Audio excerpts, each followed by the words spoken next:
Let us pray.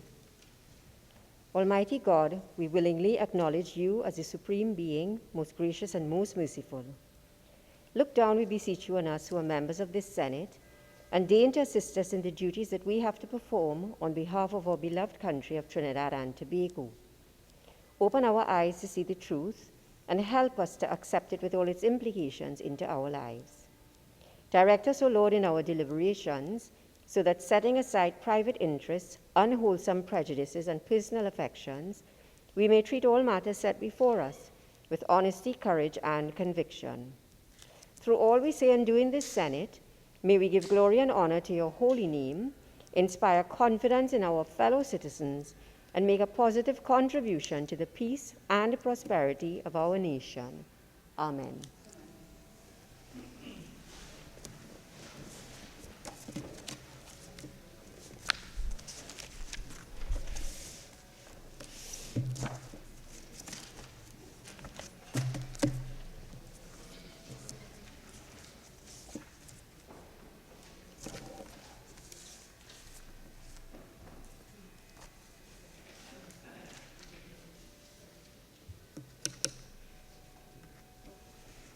Announcements by the President. Honorable Senators, I have granted leave of absence to Senator the Honorable Franklin Cann, who is ill. Honorable Senators, I have received the following correspondence from Her Excellency the President Paula Mae Weeks, ORTT.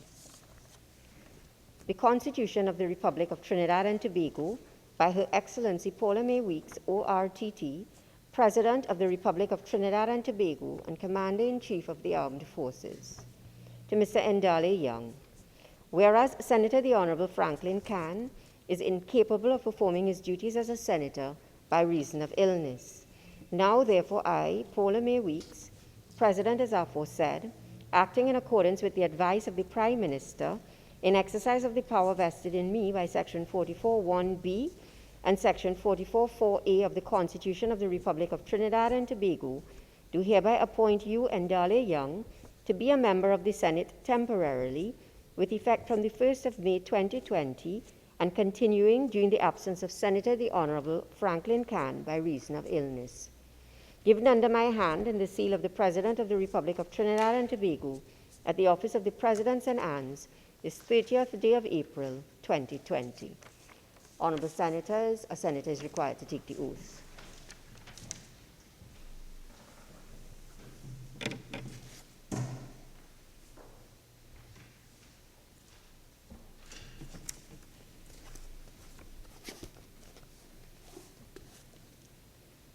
I, Ndale Young, having been appointed a Member of Parliament, do solemnly affirm that I will bear true faith and allegiance to Trinidad and Tobago, will uphold the Constitution and the law, and will conscientiously and impartially discharge the responsibilities of the people of Trinidad and Tobago upon which I'm about to answer.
Honorable Senators, you may recall in response to the COVID-19 pandemic, a number of safety and precautionary measures were implemented by the Parliament and announced at prior sittings. In keeping with the public health requirements, and furthermore as part of our continued efforts to provide a safe environment to conduct parliamentary business, the following additional measures have been implemented. Members, staff, and all other persons requiring admission into the buildings, the Red House and/or Cabildo, are required to undergo temperature scanning via a handheld, non-touch thermal scanner upon entry into the parliamentary complex. Should any individual test above 37.5 degrees Celsius, further screening shall be facilitated by the Ministry of Health. Members, staff, and all other persons are required to wear face masks for admission into the buildings and at all times while in the parliamentary complex, including in the chamber. In this regard, black cloth masks are approved for use in the chamber. Should you not have a mask as described, a sanitized, individually packaged face mask will be provided to you. No visitors will be permitted entry into the public gallery, with the exception of media personnel, and that will be a maximum of 5. And the visitors' entrance on Abercrombie Street has been closed. Members are invited to utilize the members' entrance on Abercrombie Street, the public entrance on St. Vincent Street, or the bridge link from the Cabildo building. During proceedings in the chamber, members wishing to contribute without their face masks may avail themselves of the use of the podia positioned in alcoves on either side of the chamber. Kindly note that there were already other measures implemented by the Parliament in our fight against COVID-19, and these remain in place.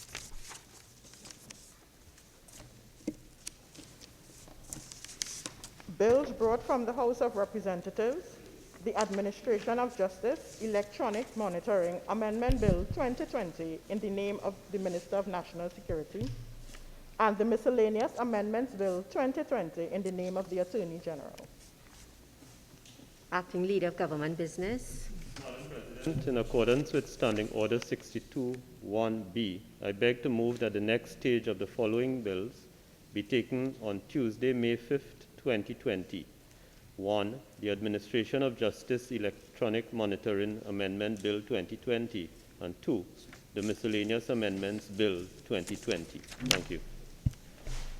Honourable Senators, the question is that the next stage of the following bills be taken on Tuesday, May the 5th, 2020. The Administration of Justice Electronic Monitoring Amendment Bill 2020 and the Miscellaneous Amendment Bill 2020. All in favour say aye. Any against say no. I think the ayes have it. The next stage of the bills will be taken on Tuesday, May the 5th, 2020. Papers. Minister in the Ministry of Finance. Thank you, Madam President. Madam President, I have the honour to lay on the table the following papers as listed on the order paper and supplemental order paper in the name of the Minister of Finance. The Value-Added Tax Bond Payment Refund Regulations 2020, the report of the Auditor General of the Republic of Trinidad and Tobago on the financial statements of the San Fernando City Corporation for the financial year ended September 30, 2007, the report of the Auditor General of the Republic of Trinidad and Tobago on the financial statements of the San Fernando City Corporation for the financial year 2008, the report of the Auditor General of the Republic of Trinidad and Tobago on the public accounts of the Republic of Trinidad and Tobago for the financial year ended September 30, 2019, and the annual report and audited financial statements of the Trinidad and Tobago Securities and Exchange Commission for the financial year ended September 30, 2019. Thank you, Madam President. Vice President.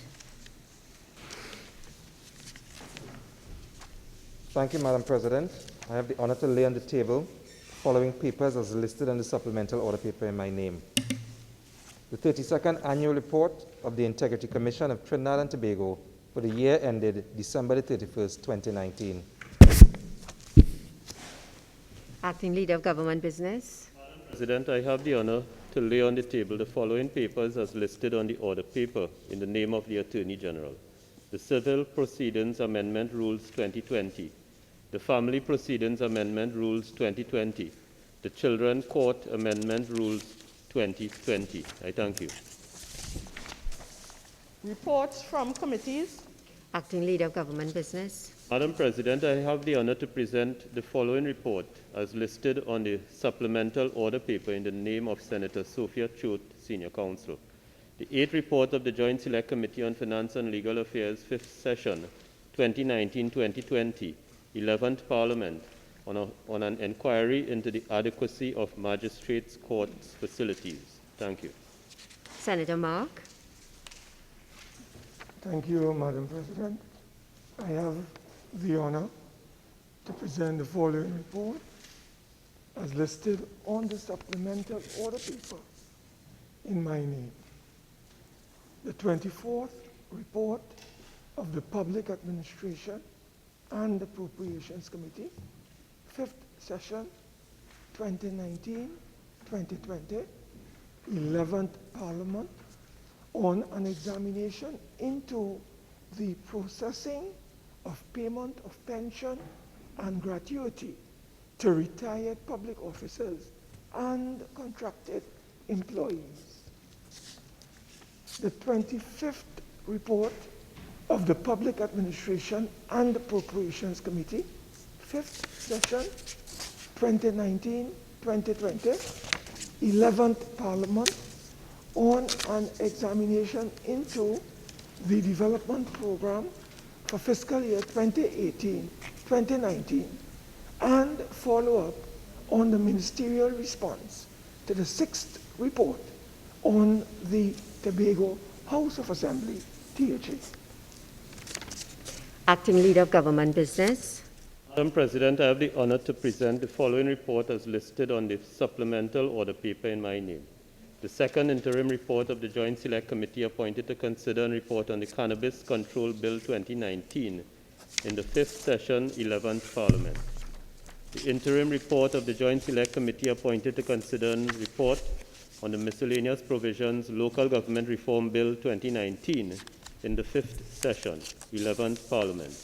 And the 4th interim report of the Special Select Committee on the Evidence Amendment Bill 2019, 5th session, 2019-2020, 11th Parliament. Thank you. Questions? Senator Mark. Thank you, Madam President. To the Minister of Social Development and Family Services. In light of reports of severe hunger being experienced by many citizens and long lines for food hampers, what measures are being taken by government to assist NGOs in their efforts to feed the poor and the needy? Acting Leader of Government Business. Thank you very much, Madam President. Madam President, on behalf of the Minister of Social Development and Family Services and the government, I want to say straight off that the government has no data to substantiate the claim that there is severe hunger being experienced by many citizens. Madam President, we all recognize that this is a very difficult time for our citizens and for the country, and the government has placed certain measures in place, put certain measures in place through the Ministry of Social Development, but there's absolutely nothing to suggest that there is severe hunger. Madam President, I would go through 5 of the measures. We don't have time to go through all, but I will just quickly go through 5 of the measures. The first is the temporary food support to existing school feeding beneficiaries. Temporary food support to households whose children receive meals under the school feeding program, but who do not have a permanent food card, is being provided. Support in the sum of $510 per month for a 3-month period is being offered to these families. 20,500 families will benefit from this initiative. To expedite this measure, Madam President, all 41 members of Parliament were allocated a total of 500 food support cards to give to a parent or guardian of the children who fall within this category. To date, Madam President, close to 20,000 cards were delivered to members of Parliament on both sides of the bench to distribute to these families. Secondly, Madam President, food support top-up to existing beneficiaries. Madam President, additional support to households who already receive food support has been given for a three-month period. $150 for households up to 3 persons, an additional $300 for households with Minister, your time is up. Thank you very much, Madam President. That was my fear. I could go on and on, but Senator I thank Mark. you very much. Supplementary question. Given, through you, Madam President, given the various social grants and benefits outlined by the Honorable Minister, can the Minister explain why so many citizens are lining up outside Living Waters Center on Frederick Street and are being turned away because Living Waters do not have sufficient hampers to give to these citizens? Can the Minister explain this situation? Minister. Please. Madam President, at this time, to date, 278,000 persons have received support from the Ministry of Social Development. 278,000. And in fact, Madam President, I just came from the Namdevco packing house in Piako, where the government is rolling out yet another initiative that involves a combination of a $250 supermarket voucher and a vegetable, meat, and fruit package around the value of $250. Madam President, I will venture to say that perhaps my friend is mistaken for the Venezuelans who have access to the services at Living Waters, and maybe the ones who are turning up at Living Waters, and it's not a bottomless pit. So maybe Living Waters has had difficulties in replenishing, but I think my friend should go to Living Waters and listen very carefully to see if he's hearing English or Espanol, and that may help him with his predicament. But 278,000 persons getting assistance over the short period, Madam President, I think is a significant amount. Next question, Senator Mark. Thank you, Madam President. To the Honorable Minister of Trade and Industry, given the request by the Trinidad and Tobago Chamber of Industry and Commerce for businesses to be reopened on a phased basis from May 4th, 2020, does the government intend to facilitate this request? Minister of Trade and Industry. Very much, Madam President. Since the advent of the COVID-19 pandemic, and even before, the Government of Trinidad and Tobago has adopted a proactive and science-driven approach to ensuring public health and safety while attempting to minimize the negative impact of any restrictions on the local economy. And as announced by the Honourable Prime Minister on 25th of April 2020, a decision on the reopening of the economy will be announced after 10th of May 2020.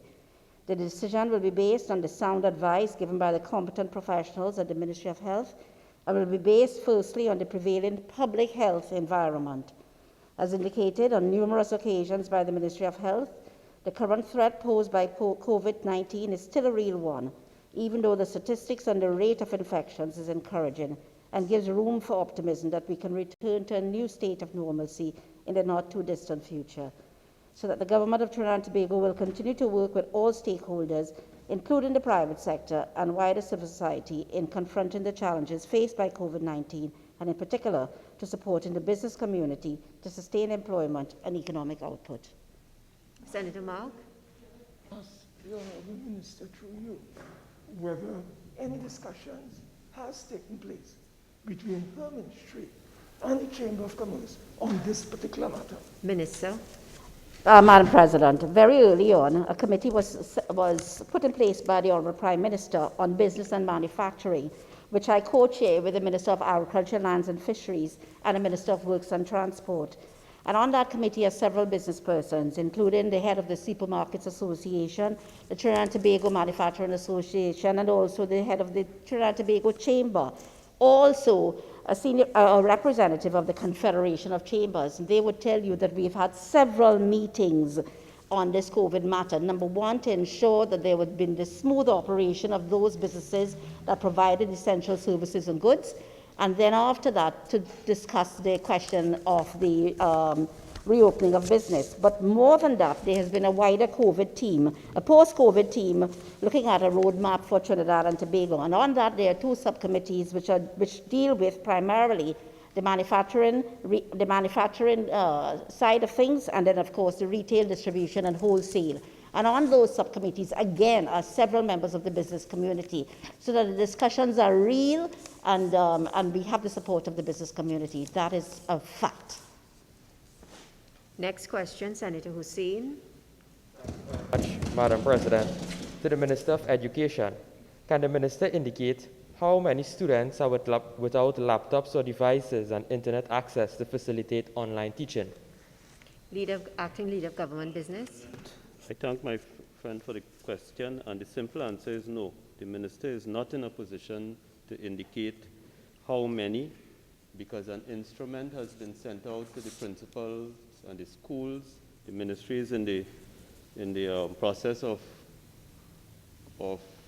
looking for the data, and when that data collection exercise is finished, the Ministry will be in a position to say how many students require devices and how many students do not require devices. Thank you. Senator Hussain.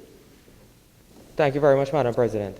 Madam President, can the Minister indicate whether or not it was a wise decision now to have cancelled all of the laptops that were given out by the previous administration, so that students will be available, that devices will be available for students to have in these instances?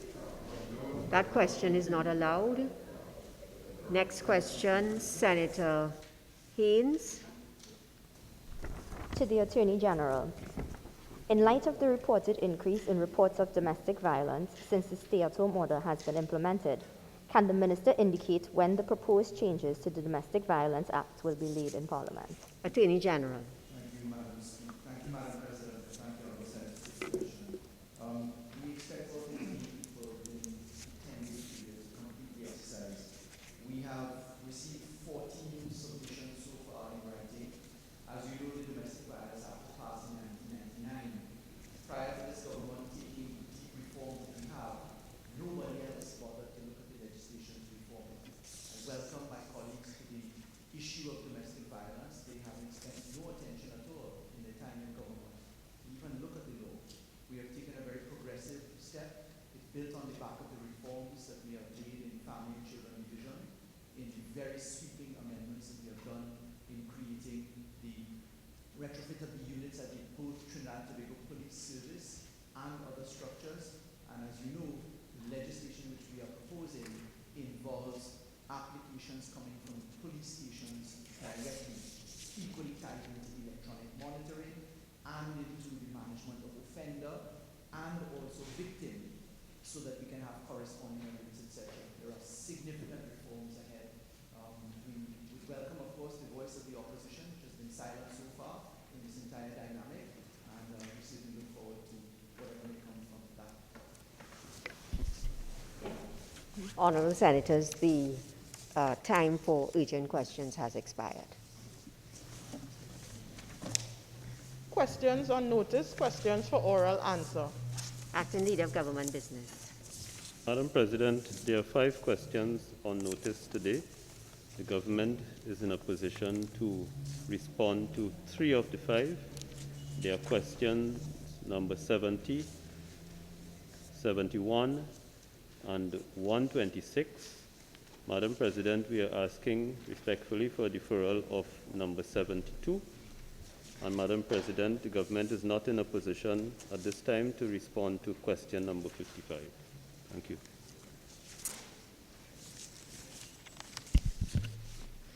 Question number 72 is deferred for 2 weeks.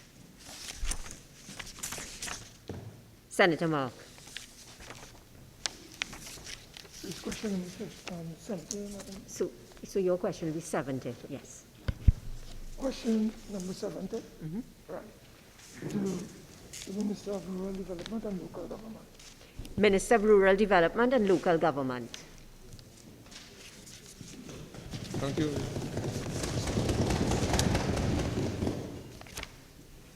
Thank you very much, Madam President.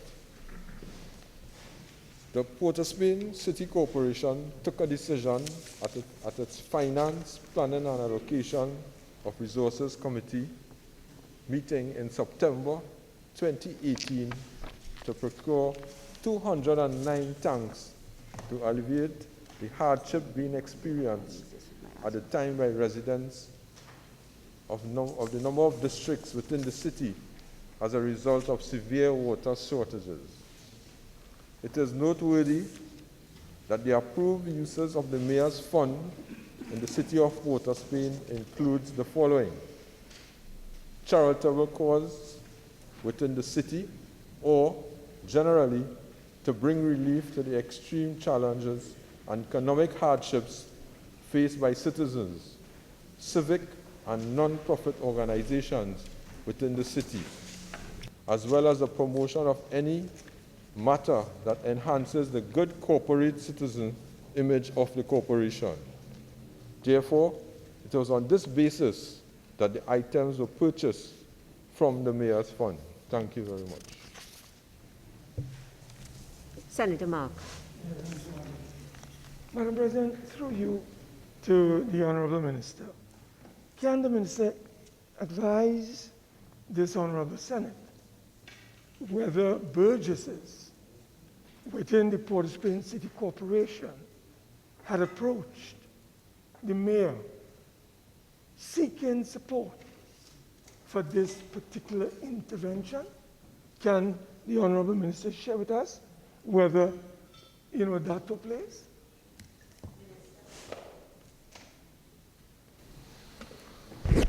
Madam President, this was a matter taken by the council and was a policy of the councillors at the corporation to try and bring relief to the affected citizens. Over 1,000 households were affected and over 209 families were impacted. And at the end of the day, all were pleased with the outcome of it. The council, the people affected, and generally everybody was pleased about this. Thank you. Senator Mark. President, can the Minister indicate to this Honorable Senate whether this initiative taken by the Mayor and the corporation will be continued in the future, or was it a one-and-done exercise? Can you explain? Minister. Thank you very much, Madam President. Being a former mayor of our city, decisions like this are being taken by the council. These are policy matters that affect citizens. And once the citizens are affected, the council has an obligation, where there are funds available, to ensure that they get the satisfaction. And in this case, is water. And water is essential. And families were affected, children weren't going to school and so on. So all in all, this was a very important decision taken by the council. I applaud the council, and we are in the times now where we need these measures taken place. Thank you very much. Can the Honorable Minister indicate, and if I have it right, the Honorable Minister said September of 2018 this decision was taken. Can the Minister explain to this Senate why it took 1 year later, in the midst of a local government election, to have these water tanks distributed? Can you explain that to this Honorable Senate? Minister. Madam President, water is water. When you need water, it doesn't have to be election or no election. When you need water, you need water. Because right now I get water 2 times a week, and I have to sacrifice. And where I live there, I depend on whether it's 1 day or 2 days. So whether it's 2019 or 2018, whether it's an election or no election, water is needed for all. Thank you very much. Senator Mark. Brother is becoming very sharp. Very sharp. Madam President, may I ask you, through you rather, to the Honorable Minister, Honorable Minister, through the President, can you indicate whether this initiative, in terms of mayor's funds, and other funds in other corporations, whether those corporations and chairmen can adopt a similar attitude in their respective corporations and boroughs to help their purchases in other corporations and other municipalities. Can you tell us? Minister. Thank you very much. Madam President, I could talk about a lot of things, but what I could talk most about is local government. And I could definitely say that any corporation, whether it's in Princestown, Siparia, Diego Martin, the chairman and the council, which are the policy makers, has the right to make a decision to have the water for the people, or any other matter, food hampers, dust masks, hand sanitizers, things like that. They have the authority to do it. Some just don't do it, but they have the authority to do it. And I give them Madam President, I tell everybody in this country, my desk is the cleanest desk in the ministry. Everything comes to my desk, I sign it off every single day. So no corporation in this country could say I hold back anything from them. Thank you very much. Next question, Senator Mark. 71. Okay. Question number 71 to the Minister of Works and Transport. Minister of Works and Transport. Madam President, the engineering department has recently strengthened its resources by recruiting additional mechanics and auto electricians to improve its service capacity. And two, additionally, the engineering department is in the process of implementing the Maximo, which is a fleet management software system to provide improved efficiencies of its bus maintenance services. Thank you. Senator Mark. Can I ask the Honourable Minister of Works and Transport, how many personnel have been recruited to address the question that you have referred to? Thank you, Madam President. I don't have the exact figure of how many people would have been recruited. That decision would have been taken by the board at the PTSC, but I can furnish the member, if he so desires, with the amount. Yes, I so desire. Sure. So you can supply. Okay. Madam President, through you, can I ask the Honourable Minister, the software package that you referred to, whether that would assist the PTSC in anticipating and addressing defective buses before those defects show up that will cause the problem that occurred at the PTSC? Can you tell us? Minister. Madam President, I think that the reason why they're implementing the system is to improve the efficiency. Yes, it will guide the mechanics going forward, basically on when the buses should be serviced, ensure that it's serviced on time and with the right personnel. Thank you.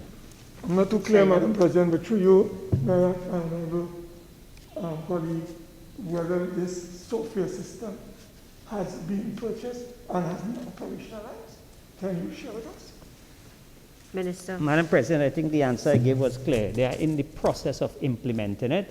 Again, if the honourable member wants a specific layout as to where they are with it, I can furnish you that at a later date. Thank you.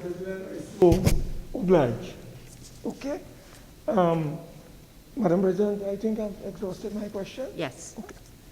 Senator Richards. I beg your pardon, Madam President. I wasn't prepared. Question number 126 to the Minister of Tourism. Acting Leader of Government Business. Thanks, I thank Senator Richards for this question. Madam President, heritage tourism has always been part of the tourism product for both Trinidad and Tobago, given our rich history, including our colonial history. With the restoration, Madam President, of some of these iconic buildings, not only the ones around the savannah, across Port of Spain and in other parts of the country, with the restoration, the Ministry of Tourism has been working to develop products around the heritage buildings, which would include guided tours and walk-in tours. For example, Madam President, with the revamped Money Museum at Central Bank, one could contemplate visiting Central Bank Money Museum, the TGR Museum, which a lot of people forget is downtown, close to the Central Bank, walking up, going to the library at Knox Street that is being restored, coming past the Parliament building and enjoying a tour. It all depends, Madam President, on how much time you have. Just like my answer depends on how much time I have. But the Parliament, of course, has its own tours. So a tourist, a visitor, or a resident can tour the Parliament and then continue up to the Queen's Park, Savannah, where we have the Magnificent Seven, some of which have been restored to the magnificence of the old days, including Whitehall and Stallmeyer's Castle. So this is what is being done, Madam President, in both Trinidad and Tobago, working with the National Trust and other stakeholders to not just leave these restored buildings, but to integrate it with what exists elsewhere in the country and develop products that would allow citizens and visitors to enjoy what we have. I thank you. Senator Richards. Thank you, Minister, for the response. Can the Minister provide in writing, because I guess it will be difficult at this time, a list of other buildings to undergo restoration under this program that the government has outlined? Madam President, I undertake to do so within 1 week. Thank you. Thank you. Yes? My apologies, Madam President. That's fine. Madam President, as it relates to question number 55, I would seek your leave to invoke Standing Order 27, sub 15. Senator Mark, you had invoked that standing order on a previous occasion, and it's still a response was received that the matter is engaging the attention and that an answer should be forthcoming. Okay. And Madam President, may I ask through you, what is the position with written responses to question 127, 128, and 129 through since the 20th of March 2020? Can I ask you? Acting Leader of Government Business. Written responses to 127 and 128 have been submitted today, and we are respectfully seeking a deferral for 2 weeks, Madam President, of the written response to question number 129. I thank you. So question number 129 is deferred for 2 weeks. Senator Hussain. Madam President, also question number 105 on the written list of questions. Standing Order 2716 was invoked on the 17th of March 2020. Can we have a status update on that, please? Acting Leader of Government Business. Madam President, as the lawyers would say, I am unfortunately without instructions in relation to 105. But Madam President, during the sitting, I would seek your indulgence to provide an update on 105. Thank you very much.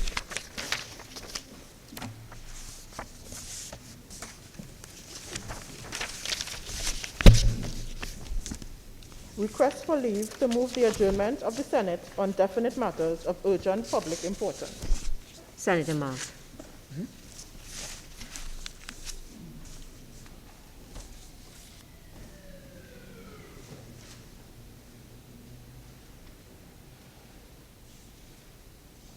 Thank you, Madam President.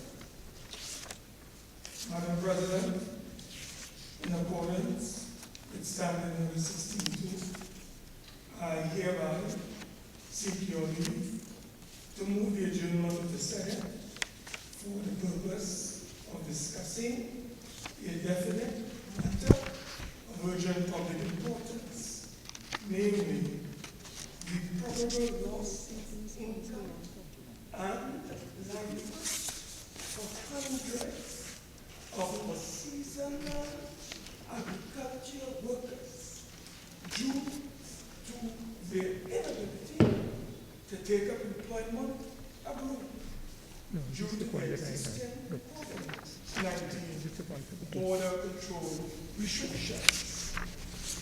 The matter is definite because it relates to the unforeseen immobility of hundreds of Trinidad and Tobago skilled farm workers who face certain loss of annual employment and associated income to support their families because they cannot take up their jobs as essential workers in Canada's farm program, which takes place each year between May to November. The matter is urgent because despite our border closure measures, which resulted in the cancellation of their departure flight of April 1st, 2020, their employers in Canada have given the all clear to receive them, as they are already recently received workers from Jamaica and Mexico. The matter is of public importance because it relates to the survival of thousands of our citizens who depend on their respective breadwinners to take up their jobs as part of a decades-old arrangement where they work in supervisory and managerial positions over a 6-month period on Canadian farms. The matter is also of public importance because the continued lack of response from the respective ministers mean not only the severing of long-standing international relations with Canada, but possibly placing many more of our citizens on an already burdened public assistance and unemployment regime. I thank you, Madam President, for your consideration of this critical important matter. Honourable Senators, I have considered the motion, but I am not satisfied that this matter qualifies under this standing order. Senator Mark. Thank you, Madam President. Madam President, in accordance with Standing Order 62, I hereby seek your leave to move the adjournment of the Senate for the purpose of discussing a definite matter of urgent public importance, namely the clear and present danger posed to the livelihoods of the people of Trinidad and Tobago by the actions taken by the government to supply over 150,000 barrels of fuel to Venezuela in light of the United States economic sanctions against the Maduro regime. The matter is definite because it pertains explicitly to widespread, credible information in both the international and national press, which revealed that sea vessels have secretly and clandestinely received a supply of fuel from ParlView Trading Company and shipping those supplies to ports in Aruba and elsewhere for onward transmission to Venezuela.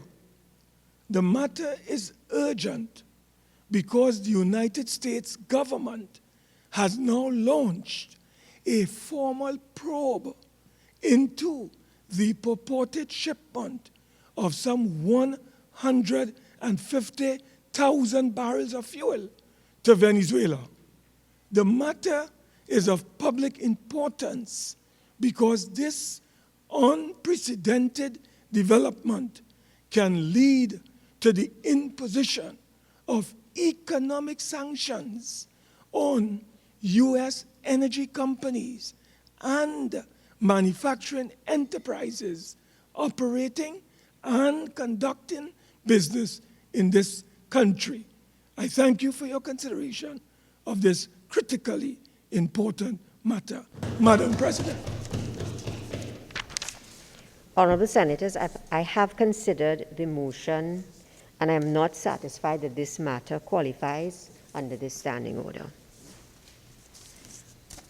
Honourable Senators, before we move on to the further business, may I just point out that I am advised that the answer to question number 129, which is for written answer, has been provided so that there is no need for the deferral. Motions relating to the business or sittings of the Senate and moved by a minister. Acting Leader of Government Business.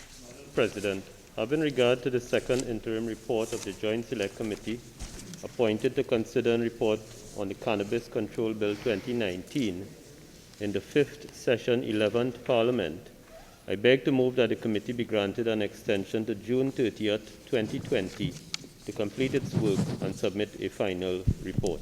Thank you. Honourable Senators, the question is that the Joint Select Committee appointed to consider and report on the Cannabis Control Bill 2019 be granted an extension to June 30th, 2020 to complete its work and submit a final report. Those in favour say aye. Those against say no. I think the ayes have it. Acting Leader of Government Business. President, having regard to the third interim report of the Joint Select Committee appointed to consider and report on the miscellaneous provisions Local Government Reform Bill 2019 in the 5th Session 11th Parliament, I beg to move that the committee be granted an extension to May 31st, 2020 to complete its work and submit a final report. Thank you. Honourable Senators, the question is that the Joint Select Committee appointed to consider and report on the miscellaneous provisions Local Government Reform Bill 2019 be granted an extension to May 31st, 2020 to complete its work and submit a final report. Those in favour say aye. Those against say no. I think the ayes have it. Acting Leader of Government Business. Madam President, having regard to the fourth interim report of the Special Select Committee on the Evidence Amendment Bill 2019, 5th Session 2019-2020, 11th Parliament, I beg to move that the committee be granted an extension to June 30th, 2020 to complete its work and submit a final report. Thank you. Honourable Senators, the question is that the Special Select Committee on the Evidence Amendment Bill 2019 be granted an extension to June 30th, 2020 to complete its work and submit a final report. Those in favour say aye. Those against say no. I think the ayes have it. Acting Leader of Government Business. Madam President, given that we are in the midst of a pandemic, I have been in communication with the Leader of Opposition Business and the Coordinator of the Independent Bench, seeking agreement that speaking time be reduced as long as these circumstances necessitate. However, at this time, Madam President, most regretfully, there has been no agreement. In the circumstances, Madam President, I seek your leave in accordance with Standing Order 1121 to move a motion for the suspension of Standing Order 43-1 as it relates to business. Honourable Senators, leave is hereby granted. Acting Leader of Government Business.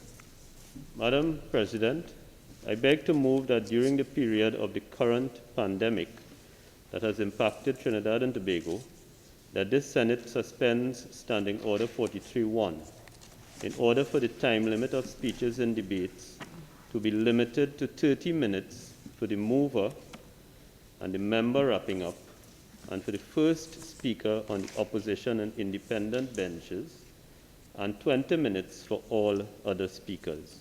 I beg to move. Honourable Senators, the question is that during the period of the pandemic, that the time limit for speeches and debates be limited to 30 minutes for the mover or member wrapping up and the first speaker on the opposition and independent benches, and 20 minutes for all other speakers. All in favor say aye. Aye. Any against? No. Honourable Senators, you may recall that I had previously said in the event of a division, Senators will be asked to return to the chamber within a maximum of 3 minutes for the conduct of the division, so that we will begin the division at 10:53:30.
No, seated. No. Seated. No. Mm-hmm.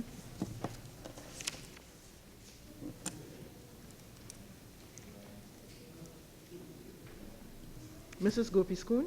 Yes. Mrs. Batiste Primus? Yes.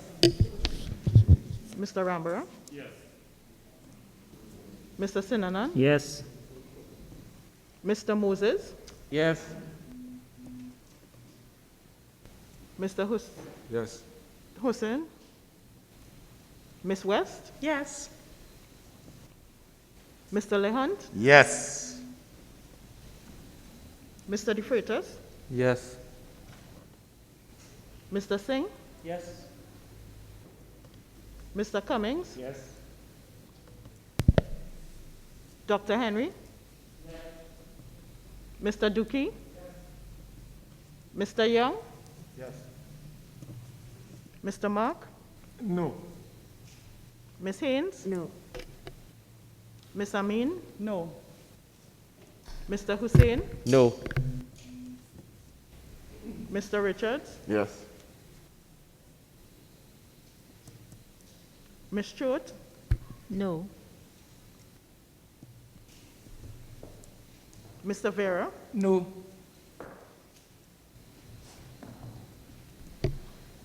Ms. Deonarine? Yes.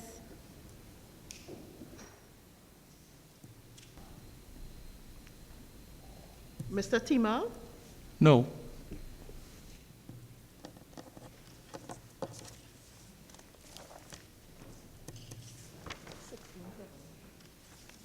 Madam President, the result of the division is 16 for, 2 against, 0 abstention. No. Oh, sorry, 7 against, sorry.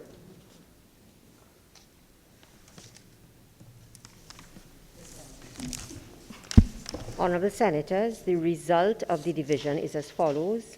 16 members voted for the motion, 7 voted against it, and no one abstained. The speaking time will therefore be limited to 30 minutes for the mover or a member wrapping up, and the first speaker on the opposition and independent benches, and 20 minutes for all other speakers. Public business, government business, bill second reading. Honourable Senators, the debate on the second reading of the following bill, which was in progress when the Senate adjourned on Tuesday, March 10, 2020, will be resumed. A bill entitled An Act to Establish a Trinidad and Tobago Revenue Authority and for Related Matters. Those who spoke previously are the Honourable Colm Imbert MP, Minister of Finance, mover of the motion, Senator Wade Mark, Senator Sharice Sipasad, Honourable Faris Alwari MP, Attorney General, Senator Tahaka Obika, Senator Amrita Deonarine, Senator Dr. Maria Dillon Remy, Senator the Honourable Franklin Khan, Minister of Energy and Energy Industries, Senator Khadija Amin, Senator Hazel Thompson Aye, Senator Deerup Timal, Senator the Honourable Jennifer Batiste Primus, Minister of Labour and Small Enterprise Development, Senator Saddam Hussein. Senator Vera. Senator Vera, may I remind you that you have 20 minutes speaking time, and I will give you the 5-minute warning. Thank you, Madam President. Madam President, as someone familiar with the courts, you know how advocates like to scrutinize faces. We watch the judge, we watch the witness, we watch the other side for feedback. So I must tell you, I find this a little discomforting and uncomfortable. There's a song, an old song, What a Difference a Day Makes, that's been playing in my head, having regard to all that has happened since we last sat in this chamber. A few weeks ago, before citizens were required to stay at home, not just here, but globally, there was concern about how the oil war between Saudi Arabia and Russia might impact the economy. But the concerns of a few weeks ago, while still relevant, pale in comparison to the global depression facing us. We are living in epoch-changing times, a world of flux and uncertainty, forever altered by the COVID-19 pandemic. Whether you're an individual, a business, a country, the economic picture ahead seems bleak. And that's the canvas against which this legislation is being painted. This bill provides for the establishment of the Trinidad and Tobago Revenue Authority, an organization which will replace the Board of Inland Revenue, Customs and Excise Division. The authority will be responsible for accessing, collecting, administering, and enforcing the country's revenue laws, including the provisional collection of taxes, corporation tax, health surcharge, stamp duty, property tax, value-added tax, and income tax. I'm sorry, the Honourable Minister of Energy, Senator Khan, is not here, because if he were, he would remind us, as he so often does, about the main forms of government revenue: sale of assets, borrowing, and taxes. At a time of job displacement, disruption of business, and when money is going to be scarce for many, we are bringing in legislation for more efficient taxation. That may seem counterintuitive, but if it's one thing that this pandemic reveals, if it wasn't clear before, is just how much we rely on the state for critical services. So improving the ability to collect taxes, to provide necessary services and important public goods is really a positive endeavor. Now, no one likes paying taxes. We all have an aversion to parting with our hard-earned dollars. But if government is to find the funds necessary to stimulate the economy and to provide the critical safety nets for our most vulnerable, it's more important than ever that the country get better at tax collection. The taxing power is vital to the functions of government. It helps to sustain the social compact and to give it efficacy. It is intended to promote the general welfare.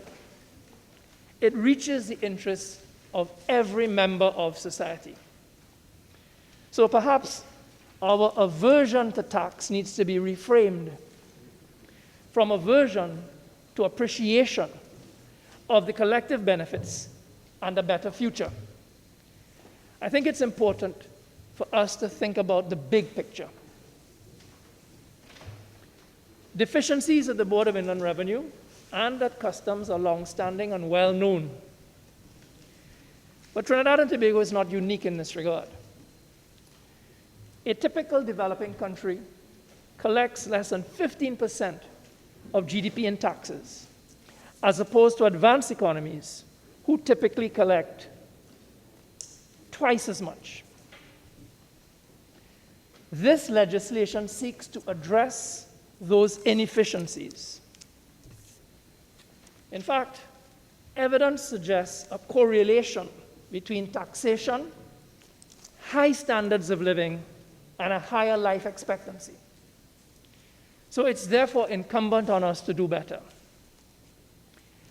Building an effective and efficient tax authority as part of the state apparatus is critical for our development. This is a move towards modern tax administration, one that is autonomous and flexible, one which should be more effective than a department within the public service. COVID-19 is plunging the world into depression, and it's going to make significant demands on the state. So the need for money to pay for health care, to pay for drugs, for education, and other necessary services has never been greater, as is the need for revenue from taxes. So it's time for reorienting. We need to change how we operate. We need to restructure the economy. We need to restructure the financial system. And this legislation is an important step on that journey. Now, in carrying out the functions that Clause 6 of the bill, I hope to see a simplified system which will encourage taxpayer compliance. I hope to see a more equitable and efficient system, not one that just targets people who have a fixed income. I hope that the Revenue Authority will be brave enough, will be strong enough to go behind the parasites and the takers, such as the illegal quarrying operators who make themselves rich at the expense of the state and who give little or nothing back in return. Madam President, I was heartbroken the other night when I saw on the television a report about how certain people had cleared 30 acres of pristine virgin forests. And this was no little enterprise. This was highly organized The activities were not just clandestine, but they were organized. Well, we need to start policing our forests, but just like what happened with Al Capone in the United States, anybody who makes money in this parasitic way, if they're doing commercial activity, they should be taxed on it. If they're breaching the laws, they should be punished, confiscated, and fined. There is a term in economics, it's called externalities. And externalities describes the costs people impose on others without paying the price. So the polluters, the parasites who exploit our resources unlawfully, those who slash and burn to huff state lands, they need to be taxed. Because it is we, the society, who pay the costs of environmental disaster and the negative impact of climate change. When negative externalities are not paid for, the beneficiaries are engaging in theft, and those who bear the cost of their behavior.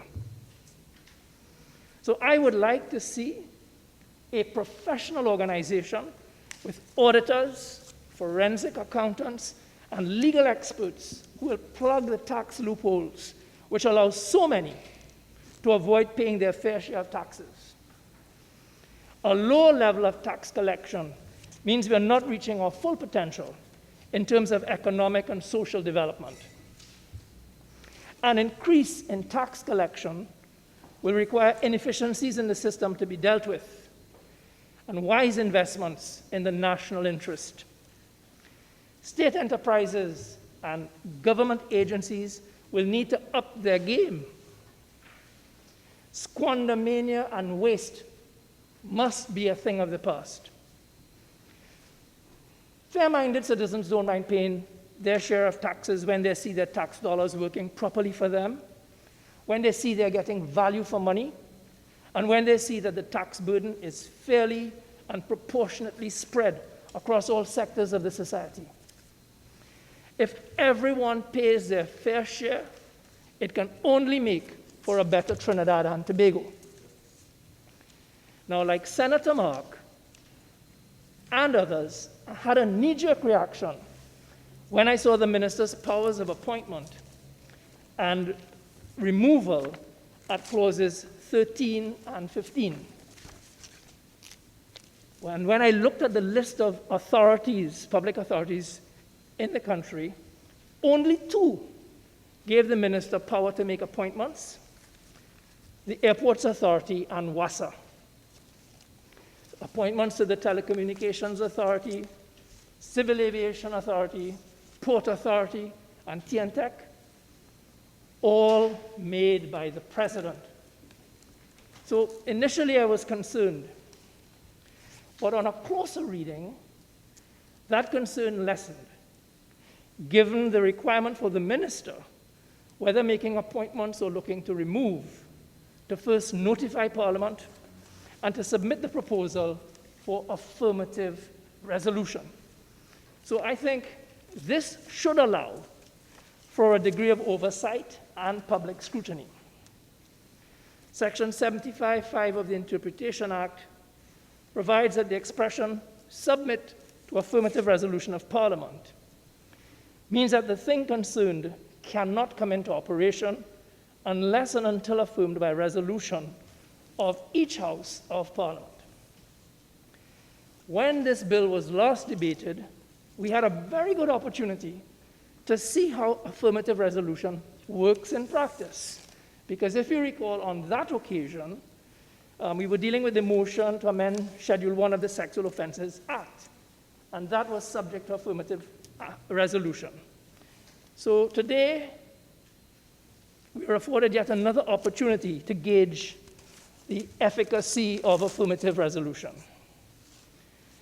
I was also concerned about whether this was a case of government trying to reinvent the wheel. Whether this revenue authority to be established is unprecedented, or if there are similar organizations elsewhere in the world. My research suggests that the proposed revenue authority is consistent with international best practice. A number of countries in the Commonwealth have opted to get away from the traditional civil service model of tax collection in favor of an autonomous revenue authority. So, in 1992, for example, the Inland Revenue Department in Singapore became the Inland Revenue Authority of Singapore. That authority's track record suggests it was a step in the right direction, as it is better able now to collect revenue in tandem with the aspiration of that smart city state. There is the Uganda Revenue Authority, and they have recorded substantial increments in revenue yields. They launched a critical ethics and integrity project highlighting the importance of personal commitment in paying taxes and nation building. There is the South African Revenue Service, and they're delivering and surpassing their revenue targets year after year.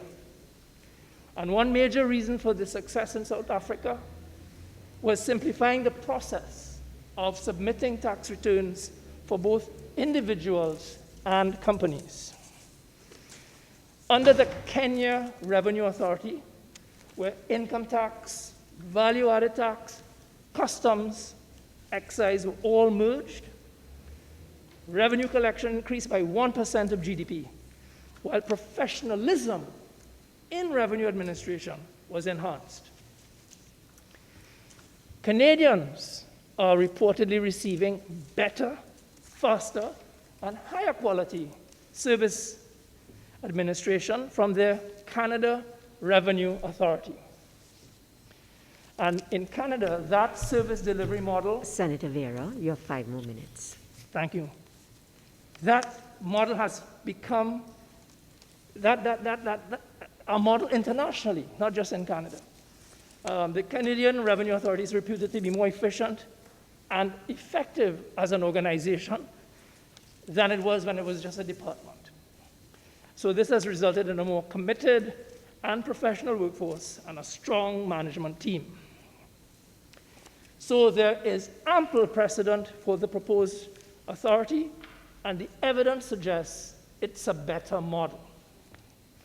The only questions I have for the Honorable Minister of Finance is how will the authority interact with the municipal corporations, and whether the Board of Inland Revenue, Customs and Excise are going to be fully disbanded, or are they going to linger on in some sort of reduced state? Those questions aside, I am comfortable with this legislation. I believe it will empower our future. I thank you.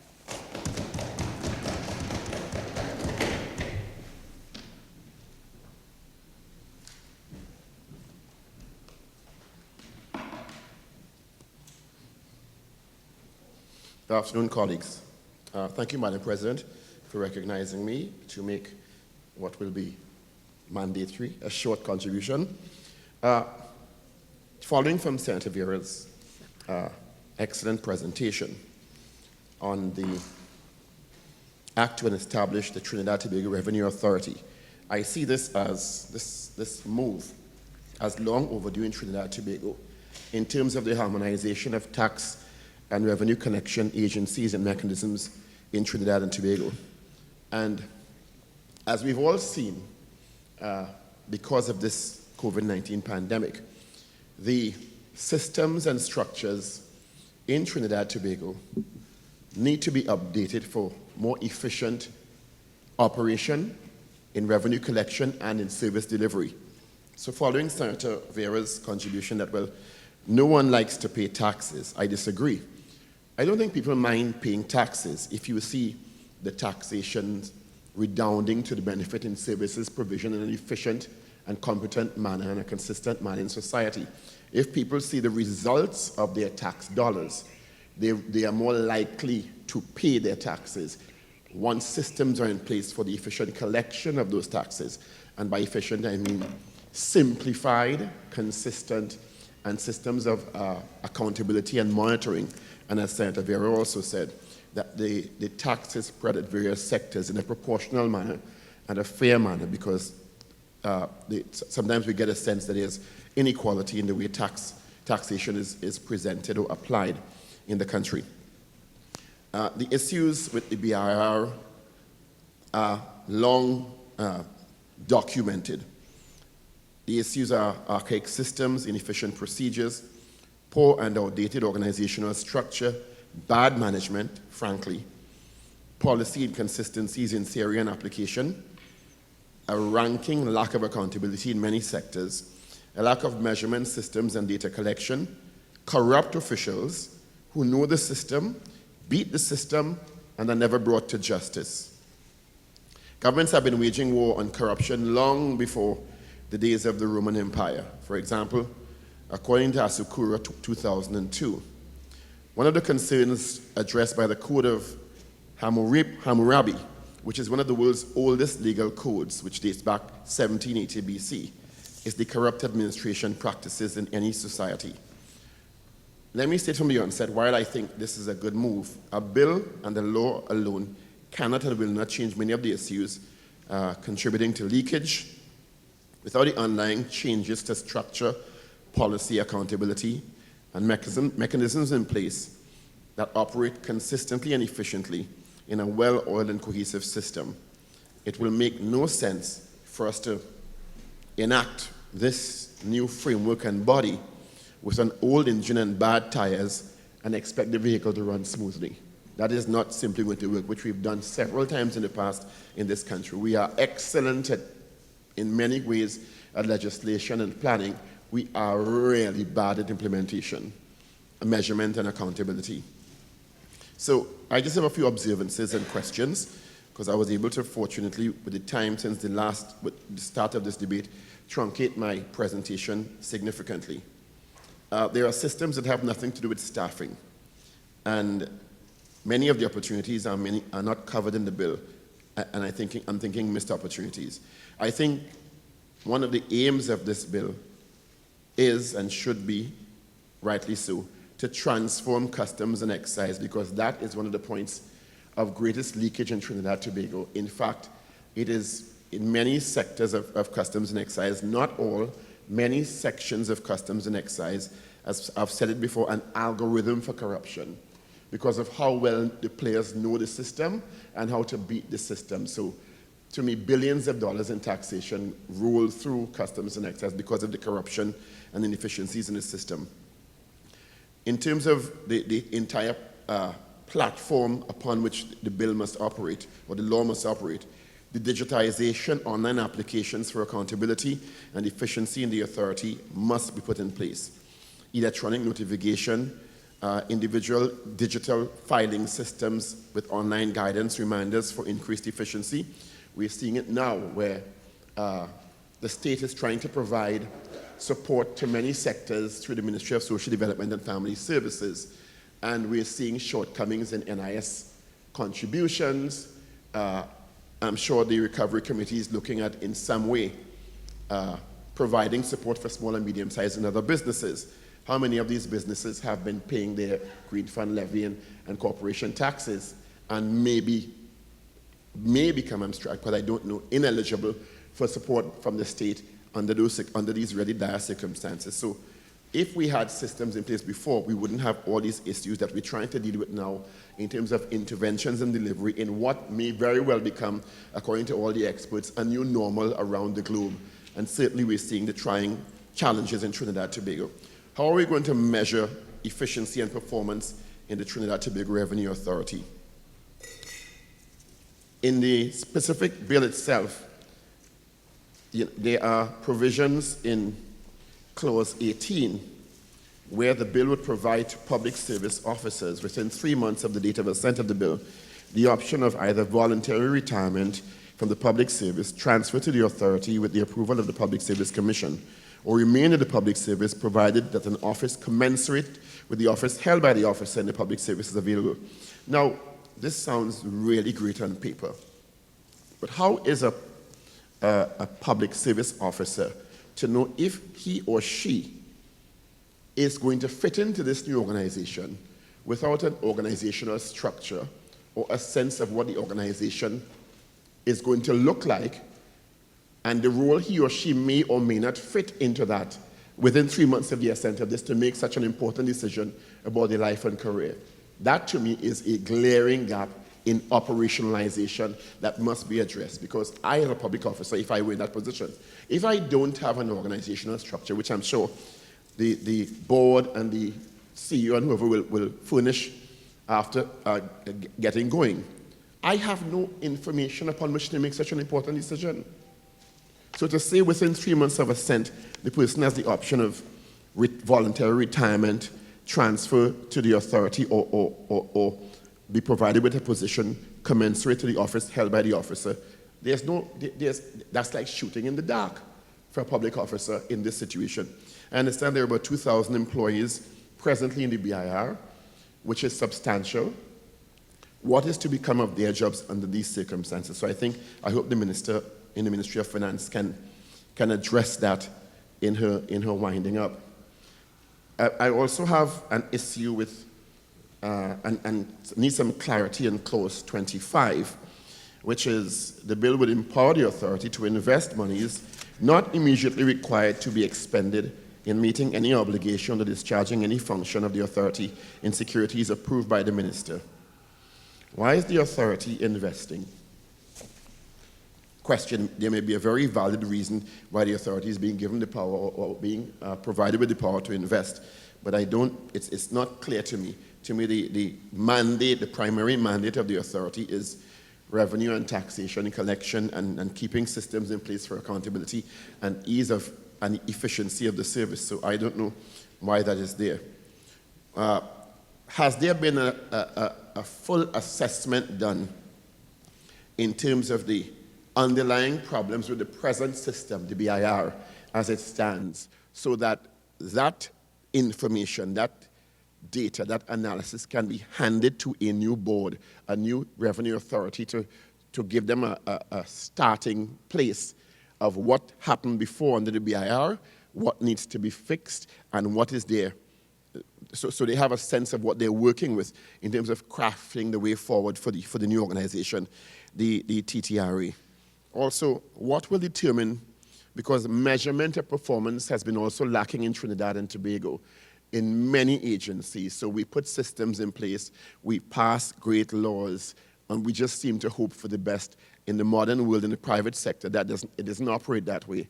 When they enact new systems or start a new company or hire people or put a board in place, there are very specific KPIs, very specific mechanisms for determining success or failure. There's very specific benchmarks and reporting mechanisms for these, so that the authority is held to a particular standard of operation and performance as an organization itself. Are we meeting a benchmark if we have, let's say, 500,000 of our 1.4 million people eligible to as individuals, 50,000 corporations eligible to provide taxation in X and Y sector? Do we have the mechanisms in place to determine what percentage of those are compliant? And of the percentage that is non-compliant, what are the major stumbling blocks? Is it just evasion, tax evasion, or other mechanisms that have prohibited them in many ways, systemic impediments to their efficient filing of, and consistent filing of taxes? Do we have mechanisms to deal with that? Because, as I said before, laws and bills don't make things better. It's the implementation and effective monitoring and evolution of those that make a difference.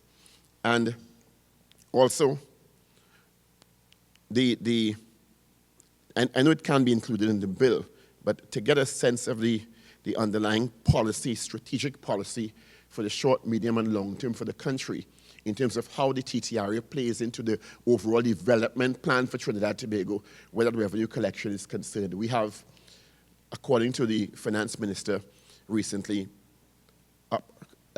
approximately a $15 billion deficit in our revenue projections. And if systems are in place, we could easily avoid having to go to lending agencies, as we seem to have to do now, because we would have had a better tax collection system and better revenues at our disposal to mitigate these kinds of events that we're seeing now with the global pandemic. So I think that is also very important. I also want to focus a bit more specifically on the issue of customs, which I think is, as I said before, one of the greatest challenges this country has is customs and excise. And we have such an interesting comparison where we have the port in San Fernando, the name escapes me now, is it Plebdeco? And the Port of Spain, and two vastly disparate operations.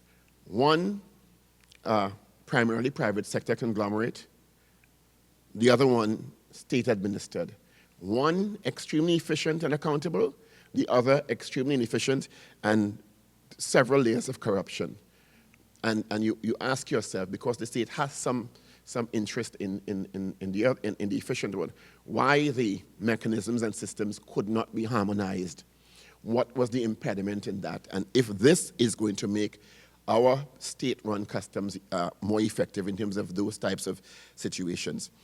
Quoting quickly from World Customs Journal 2015 by David Widdowson, Bordering on Corruption, an analysis of corrupt customs practices that impact global jurisdictions. And they go through quite a series of suggestions and analyses in terms of what makes customs systems efficient, tax contributors to the GDP of a country, and what does not. And the hybridization of the systems past personnel who stay in the system so long that they end up beating the system for, in our case, decades, has to be looked at. And is this new Trinidad Tobago Revenue Authority, which under one of its mandates is the evolution of the Customs and Excise Division, going to be able to accomplish that with the provisions in this bill? And there are several gaps there in terms of the solicitation of acceptance by a public official, directly or indirectly, who gives an undue advantage for the official himself or another person or an associate to refrain from acting in that way, in a corrupt way, and the systems that keep these persons and these groups of people, quite frankly, because it's not ever one person that facilitates corruption. It's usually a group of people in a systemic way. Are there provisions in the bill to deal with integrity and corruption, and also one of the provisions in the piece I cited is the issue of public sector salaries. One of the other issues that is of concern to me in this is the issue of whether or not there should have been reference in the bill to some sort of... Senator Richards, you have 5 more minutes. Thank you. Reference in the bill to a majority recognized union to represent these employees moving forward because of what is being asked or contemplated in Clause 18. And also, the other issue I have with it is the clause that refers to the ability to borrow money or leverage in that way. So while I think it is certainly a move in the right direction and long overdue, there are several concerns I have about the operationalization, and in particular the issues related to the 2,000 or so employees who are presently employed in the BIR and what their fates will be in the absence of their understanding of the organization moving forward, and if they can or cannot or don't see themselves as part of that, and what the process will be. Because I see the CPO is featured prominently in that process, and we've all seen and I'm not talking about the person, I'm talking about the office of the CPO and its tremendous shortcoming and significant negative impact on several of the IR issues and negotiations that have plagued this country for decades. And without that being resolved, as I said before, it's like putting a brand new body and a paint job on a car when you have 4 bad tires and issues inside the engine. So I'm hoping that the minister can provide some sort of clarity in those issues in her wrapping up. But I see generally this is a move in the right direction if we think it through carefully and if we are able to put accountability systems in place and monitoring and measurement mechanisms for its performance and benchmarks so that we can, in 3 to 5 years, realize that we've actually evolved the system and it is working to the benefit of the entire country. Madam President, with those few words, I thank you. Minister of Public Utilities.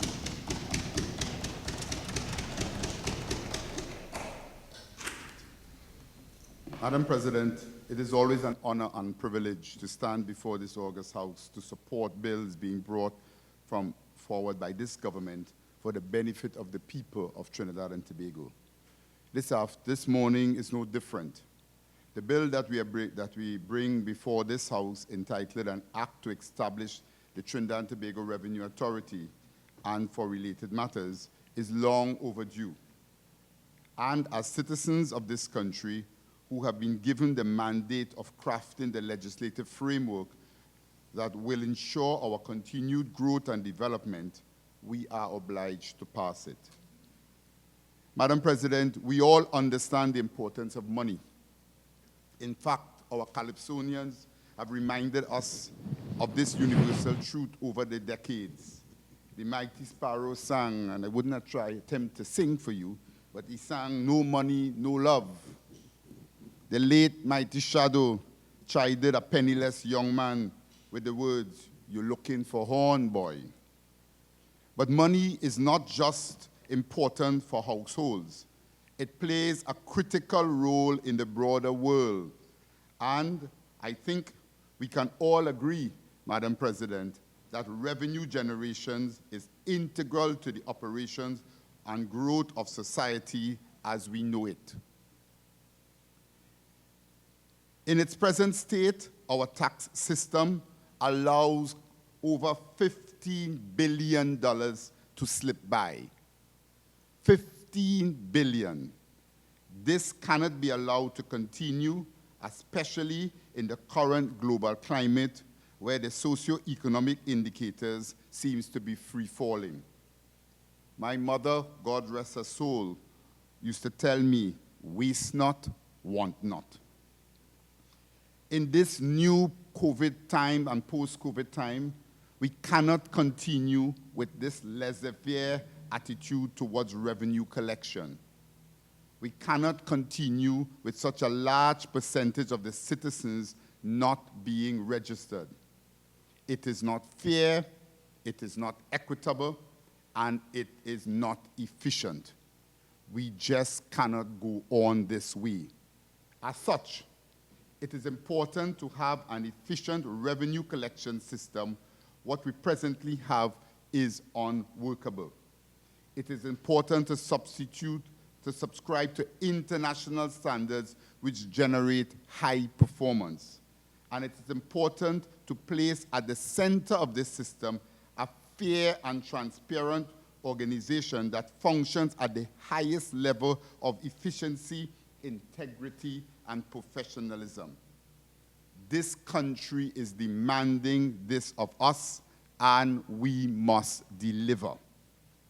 Madam President, crisis provides us with a time to reflect. Trinidad and Tobago is failing in the area of tax collection, and we have been failing for a long time. The government of Trinidad and Tobago has recognized this and have vowed to transform the tax environment to treat with these issues that are undermining our tax regimes.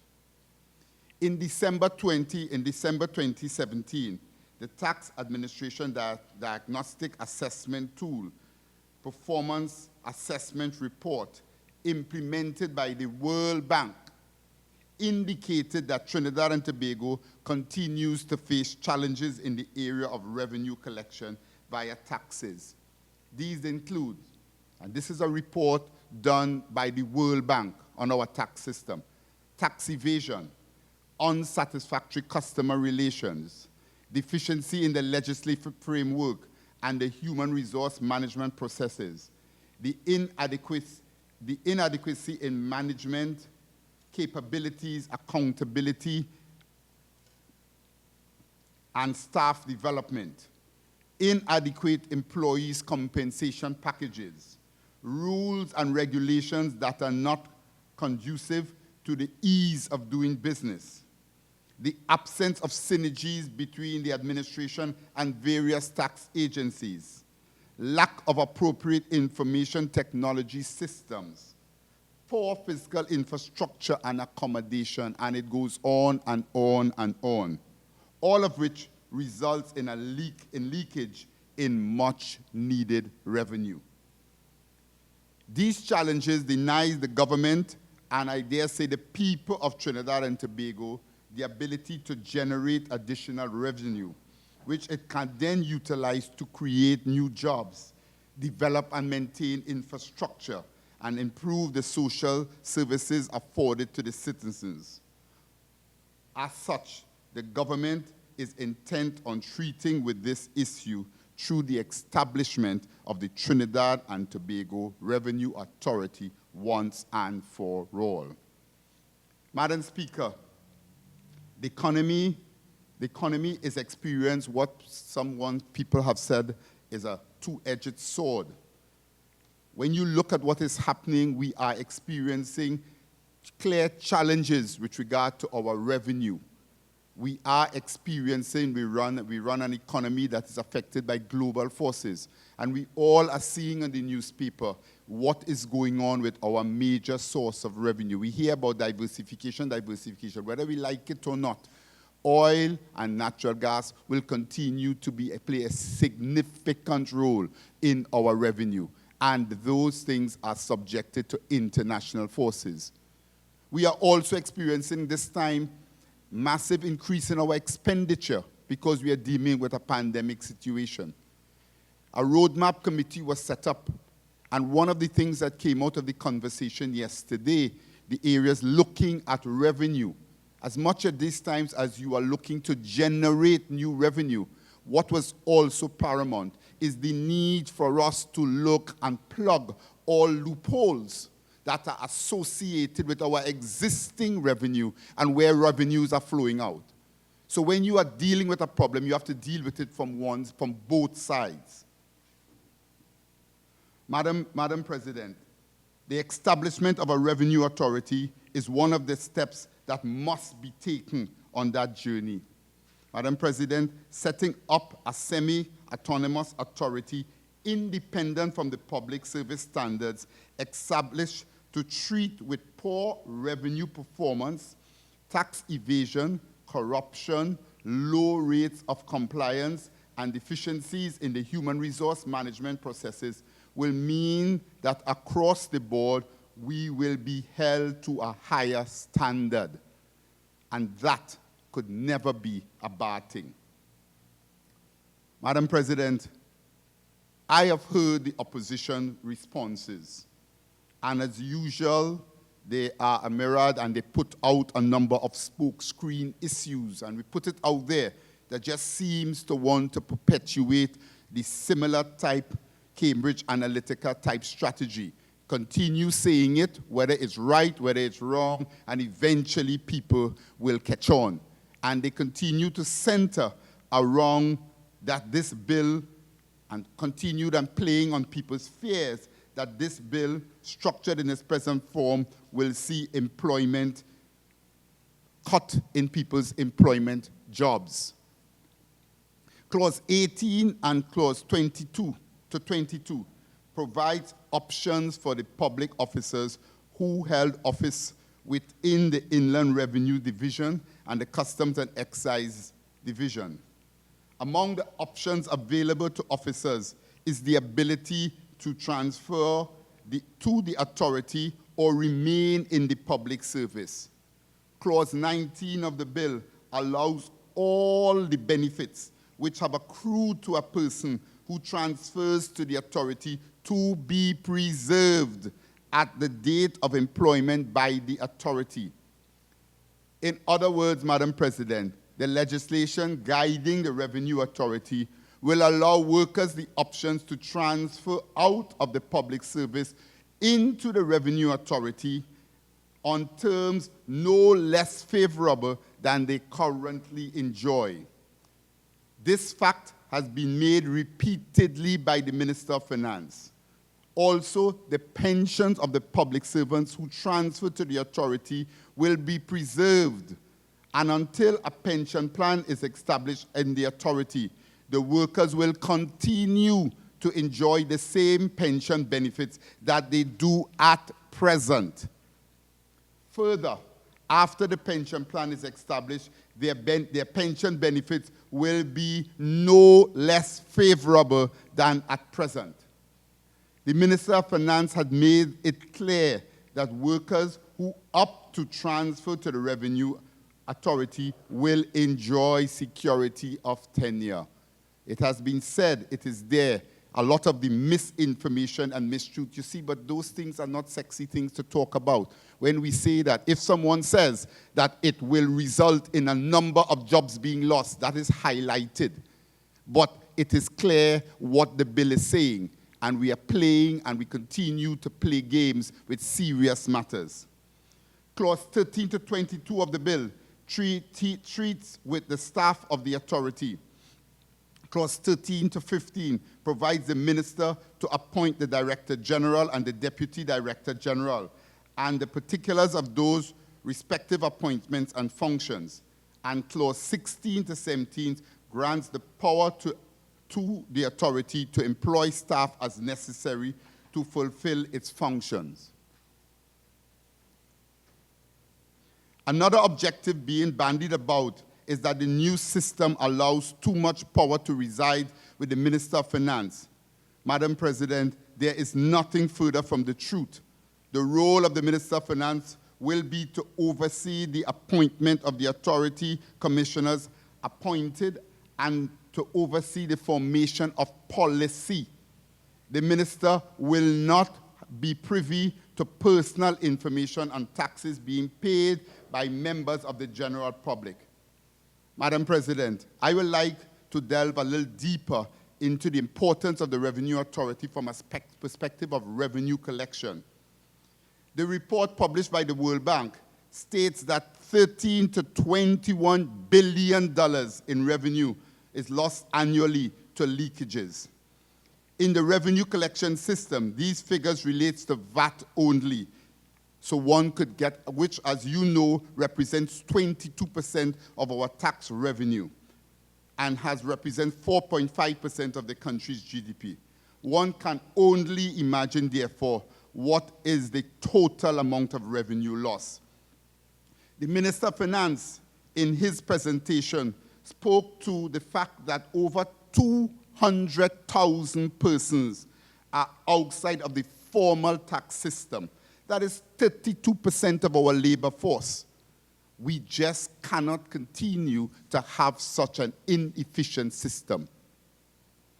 Madam President, this lost revenue, if collected and allocated to the various ministries, it can make a meaningful contribution to the economy and have a positive impact on the citizens of this country.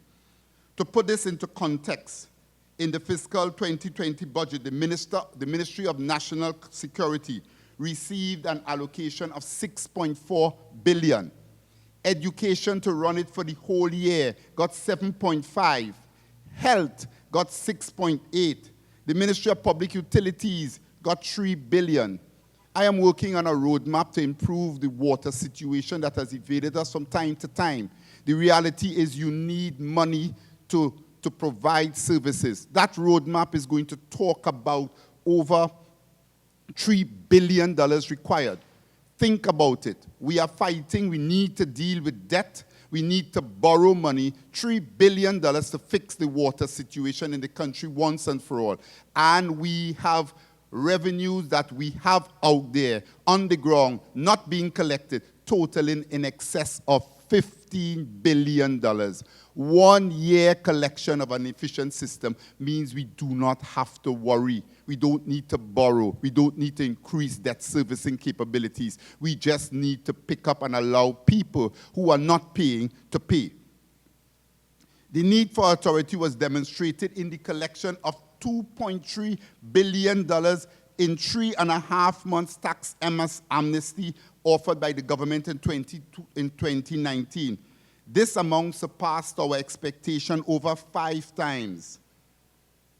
This is the fix, Madam President, and to object to the establishment of such an authority is to deny the people of Trinidad and Tobago an improvement in many services that they currently receive, Minister. from healthcare to education. Minister, you have 5 more minutes. To public transport and social grants. Madam President, once the policy initiatives have been established and the country stands to benefit with tremendous increased revenue, the population can observe the experience of a number of other countries. Right here in the Caribbean, we see what has happened when we had the Revenue Authority implemented in Guyana. We see the improvement in revenue collections that happened in Barbados. We heard other people speaking, and I know Senator Mark likes to compare us with Singapore, but we also have to do the things that Singapore also does. We see the improvement in Singapore. We see the improvement in South Africa. We see the improvement in Uganda. The reality is that this is the way to go, and therefore we are falling behind and failing the country to be, if we do not get on this bandwagon and do it. All of these thoughts and all of these things that have been said out there and the improvements are not our words. They are documented words as to exactly the type of systems that have worked. And therefore, we have to put the correct systems and structures that work for the people of this country. Madam President, as these examples show, the establishment of a revenue authority is a progressive move that helps create the environment, not just for the economic growth, but for positive transformation towards a more professional, efficient, and customer-oriented services. These are all desirable outcomes for Trinidad and Tobago. You know, we like to speak a lot about what it is. We like to talk about transforming. We like to talk about remodeling the economy. All these are nice things. These things need to be funded. We like to talk about digitization of the public service. All things that are desirable. These things, for these things to be desirable, we need money. We need to be more efficient. It cannot be business as usual. And therefore, inefficiencies need to be rooted out. And we cannot allow for the tax system, the inefficient tax system.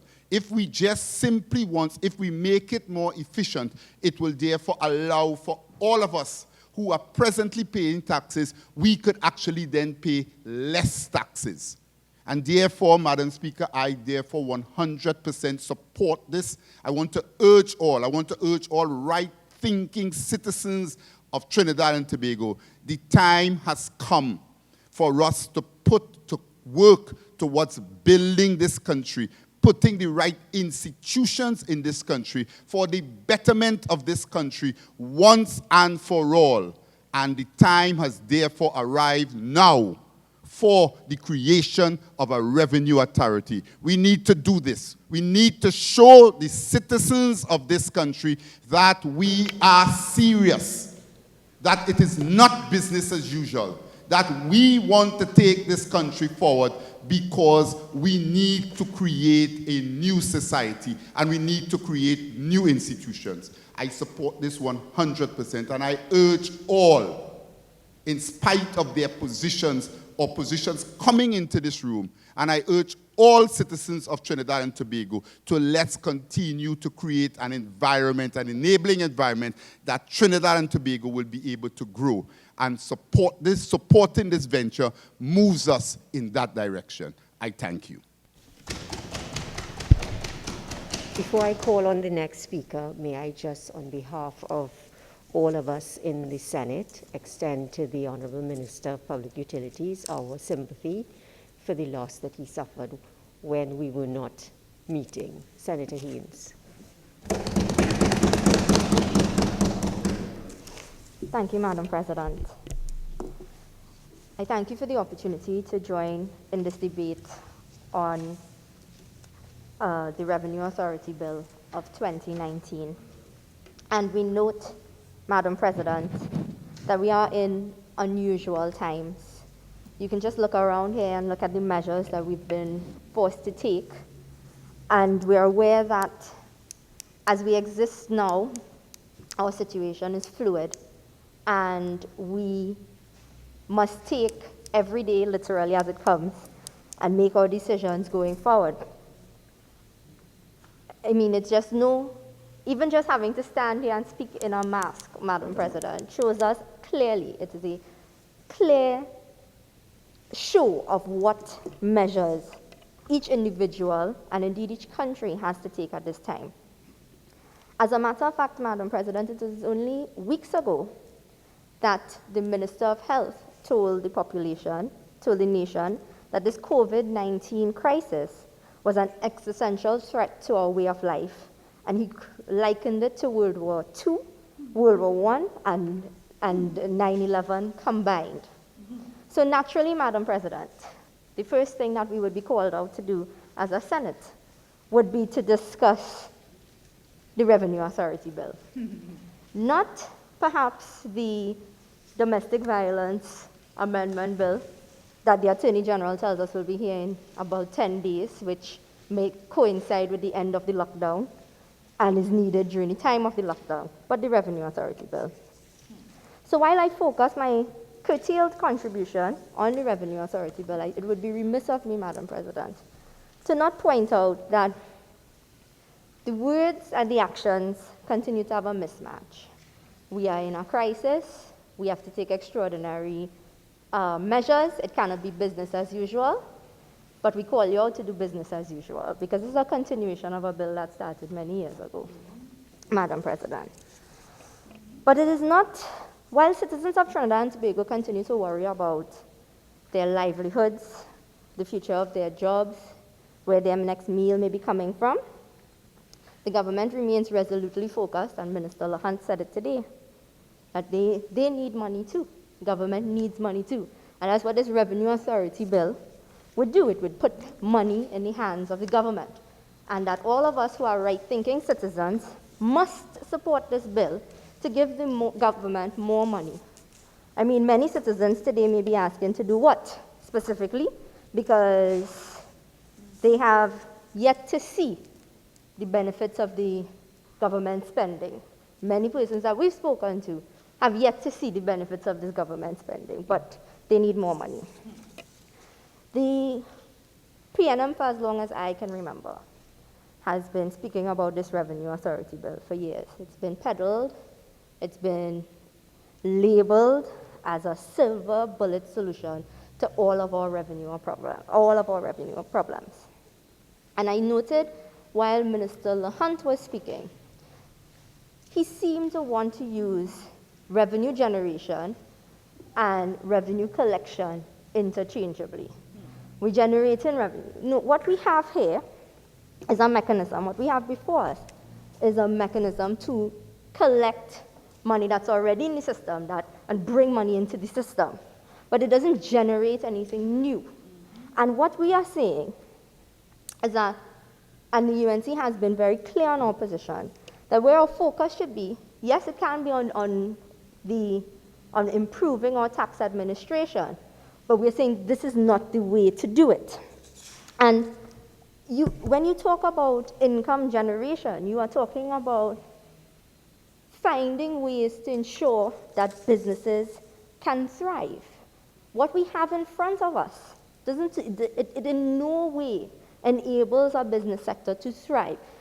Madam President, as we speak here today, and what I thought was the distinguishing factor of having to come out to speak on our Revenue Authority Bill that has been years in the making is an approach where it's almost like a dog with a bone, that they seem incapable of letting go of this Revenue Authority Bill. It's something that they must have, whether or not the data, and I'll get into that shortly, tells them otherwise. But in a post-COVID-19 world, to suggest that what we need at this time is to focus our time, our energy, and our resources, because it's not going to be free to create a Revenue Authority of Trinidad and Tobago. It's not going to be free. To take what scarce resources we have and put it into something that the idea was generated before we even could think that we would be living like this, to pursue that so dogmatically without having regard to whether or not businesses will be able to survive beyond what we are facing here today, Madam President, I found that to be almost ludicrous and offensive to the people of Trinidad and Tobago. We are discussing, there's a running joke in this nation, Madam President, that this government, and in particular this Minister of Finance, is tax obsessed. So again, it really isn't surprising that we're here to discuss the Revenue Authority. And we're told the government needs taxes. They need money. You need money to do this. You need money to do that. You need money for your services, money for your education. You're right. But tell me how the government could understand that concept. But when we tell them that people need to get their salary relief grant in a specified period of time, you can't understand why they need money. But you know we need money. So you could understand it on a macro level, but you cannot understand it, cannot fathom the idea on a micro level. But I'll get to the bill at hand, Madam President. My belief is the reason we're here today, it's because, and the reason this piece of legislation would always form a part of a PNM rallying cry or a PNM manifesto, no matter when, could be 2000, 2002, 2020, doesn't matter, it will always be there. It's because this piece of legislation goes to the heart and soul of PNM political philosophy, which is why fix things when you could mash it up. So if you can't fix BIR and customs, so let's squash it all together, mash it up, create a whole new thing. Now, Senator Richards raised the point of implementation, right? So we are told we will do this, and then we just all have to hope that timelines are met, that the deliverables are met. We just have to hope. You would recall the story of Petrotrin. It's not working, mash it up. CNMG, you mash it up. TDC, you mash it. And that is the philosophy of this government. That if they feel that something is not working, instead of using the same time, same resources, the same amount of energy, the intellectual energy indeed, to fix the problem, you say no. Let's mash it up and create a new one. And fingers crossed, because that, Madam President, it is fingers crossed that it works, sir. Minister Imbert, in piloting the bill in this House, in the Senate, on March 10th, 2020, stated that this bill is the instrument that will merge the two functions of revenue collection agencies, etc. And into and I quote here, an efficient and effective revenue administration that is robust and flexible to adapt to changes in national and international environments. And it could not come at a better time. Here's the interesting part, Madam President. I looked through the Hansard, I looked through statements on the ministry's website, press releases produced by the ministry, looked far and wide for the detailed discussion on how. Because that's a very lofty statement. But the how is it going to achieve this is somehow missing. And the suggestion is when you say we will earn by the simple creation of the Revenue Authority, by its mere existence, and you heard the Minister of Public Utilities here today in his rush to assure people that their jobs would be secure, say nothing will change in terms of the personnel, etc.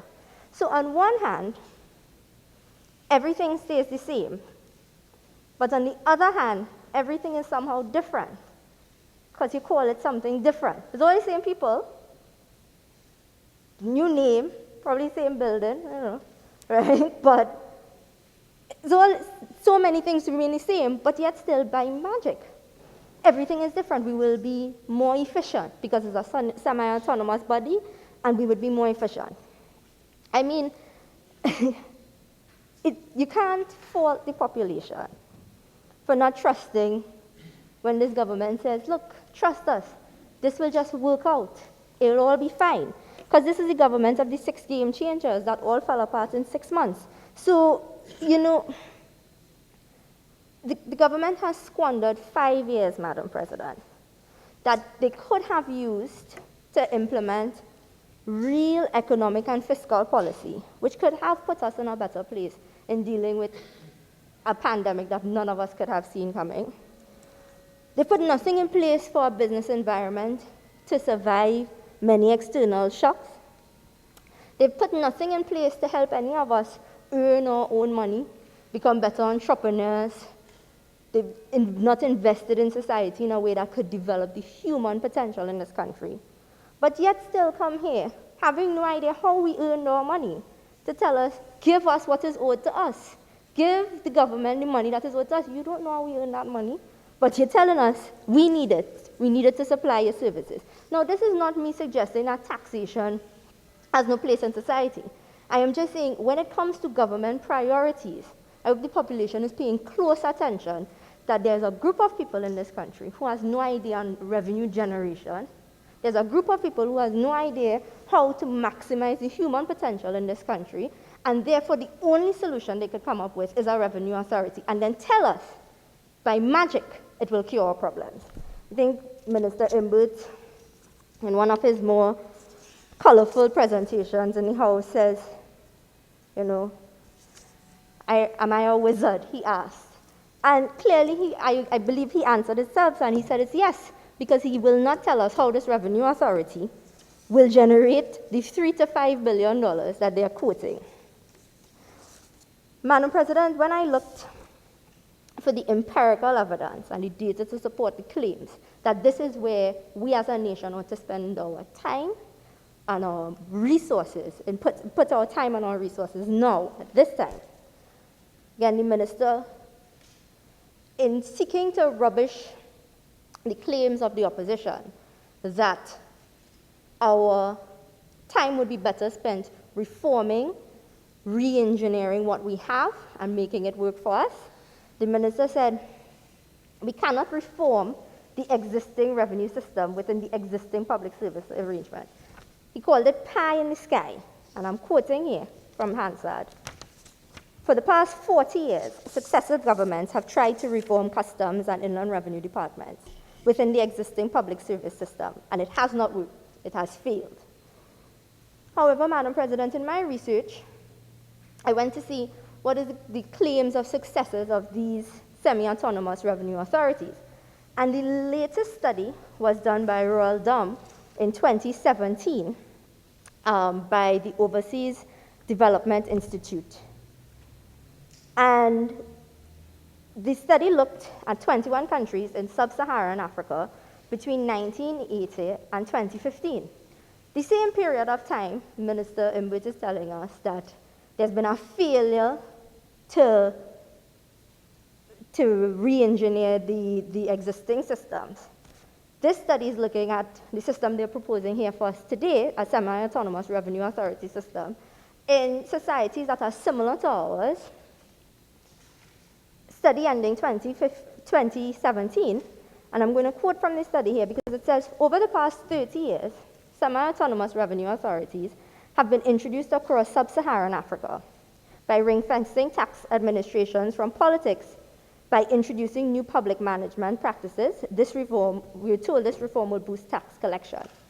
However, the empirical evidence on the revenue effect, which again is the key selling point of this revenue authority, the revenue effect of the semi-autonomous revenue authority reform is limited and inconclusive.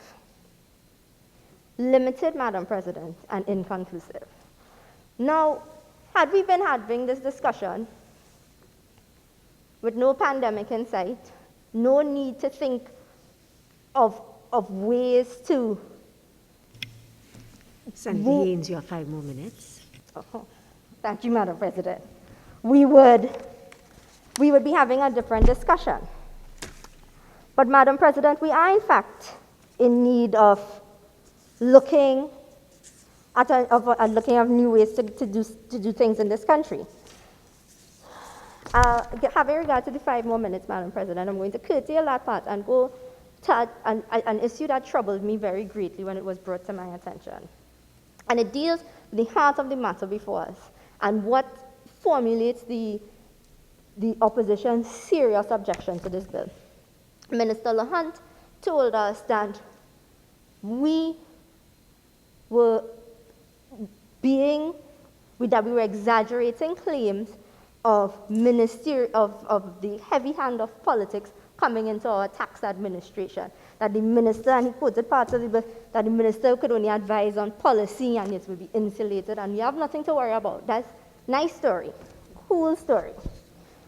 I want to reiterate the point, Madam President, that checks and balances are critical in a democracy and that insulating state entities that have important functions from the heavy hand of the political directorate is critical to our democracy.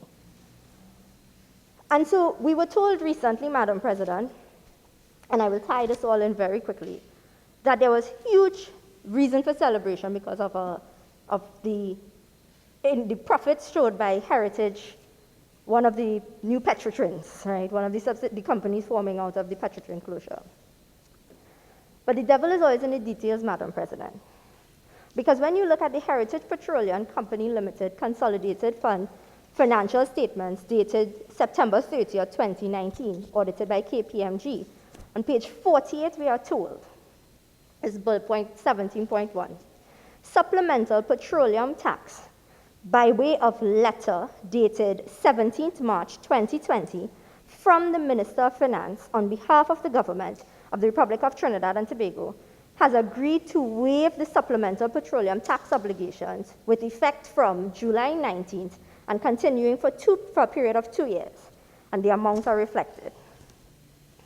We are told, Madam President, in this document, that in effect, by way of letter, in our current system, by way of letter, the minister has given Heritage a blight on their taxes. More specifically, the supplemental petroleum tax. And I'll tell you why that's important for what we're talking about here today. We are here debating the merits of the Revenue Authority and voicing serious concerns about a heavy hand of a political directorate. And we only need to look at clause 8 where the minister Luhans reminds us they can only advise on policy. But if you look at the details, in a system that exists now, we have lessons from 2004 with Unipet versus the Minister of Energy, where and I took what a Guardian article from April 3rd, 2004, the same heavy hand of our minister, Justice Ivor Archie, as he was then, called it illogical and irrational, illegal and irrational, Madam President. So we have lessons of the past.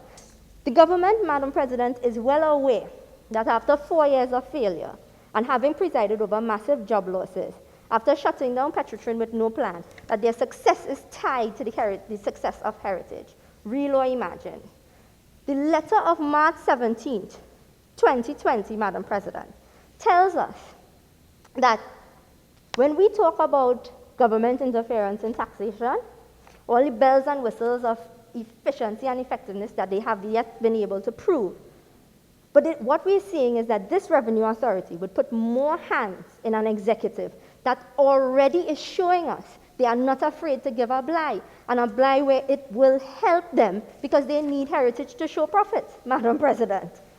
And when we see that we stand here and tell the country that there are ways to generate revenue, when we as a responsible opposition seeking to speak to the population about job creation and revenue generation, Madam President, have already created our National Economic Transformation Plan. While they're still trying to figure out how to collect money, we've moved beyond that on how to generate income, generate jobs, Madam President, and build an economy using the potential of our human resources in this country. It's not surprising that the government can't see where we're coming from. Thank you, Madam President. Acting Leader of Government Business. Acting Leader of Government Business. My apologies, Madam President. Thank you for the opportunity, Madam President, to speak on this bill. And, Madam President, it struck me as very strange that Senator Haynes could not see the connection between COVID and this bill. Around the world, Madam President, COVID has been a money matter, a significant money matter. And what the TTRA seeks to do, not for the first time, is to deal with this matter of revenue collection that we have all agreed is inefficient. There are many leakages. We have the potential to increase our revenues without doing much except to collect what needs collection, and I'll talk a little bit about that. And this bill seeks to create the mechanism to do that. It is not a complex piece of legislation, but it is a COVID piece of legislation in the sense that COVID needs money. We've put ourselves in significant debt. The Minister of Finance has put a figure on the table already. And even without COVID, the PNM, because references have been made to the political party, the PNM has consistently driven the need for a single point of authority in the country to deal with revenue collection. Minister, may I just, I apologize. It has come to my attention that your voice is not coming across on the Parliament channel. So may I suggest that you avail yourself the use of the podium? Thank you. Thank you.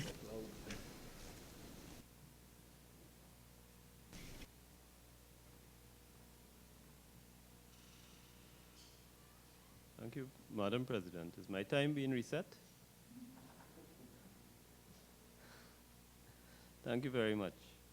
The point I was making, Madam President, to close off on that point is that I was quite surprised that my colleague did not see that while revenue collection and the inefficiencies has been a major issue for a long time, it's become even more urgent given the need for the country to collect all the revenue that is available to fund our ongoing needs, but in particular to assist us in the funding of COVID, which has brought an expense to governments around the world.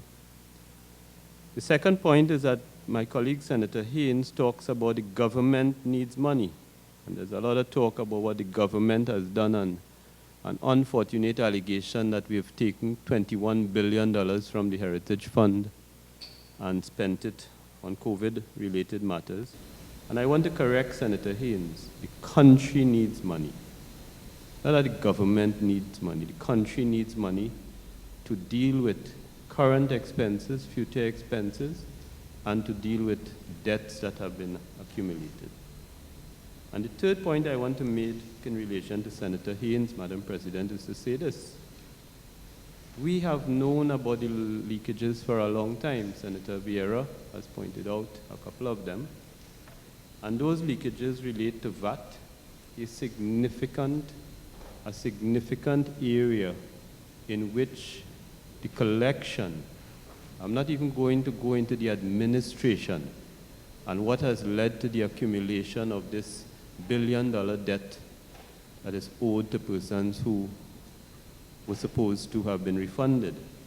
But if you live in Trinidad, you know that the administration and the collection of VAT is riddled with problems.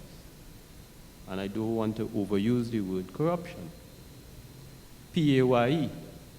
Now, some of the benefits, for example, some of the benefits which are available in relation to the government's response to COVID and the need for some people to be away from the job, some of the benefits are linked to, for example, being registered with national insurance and being part of the formal economy.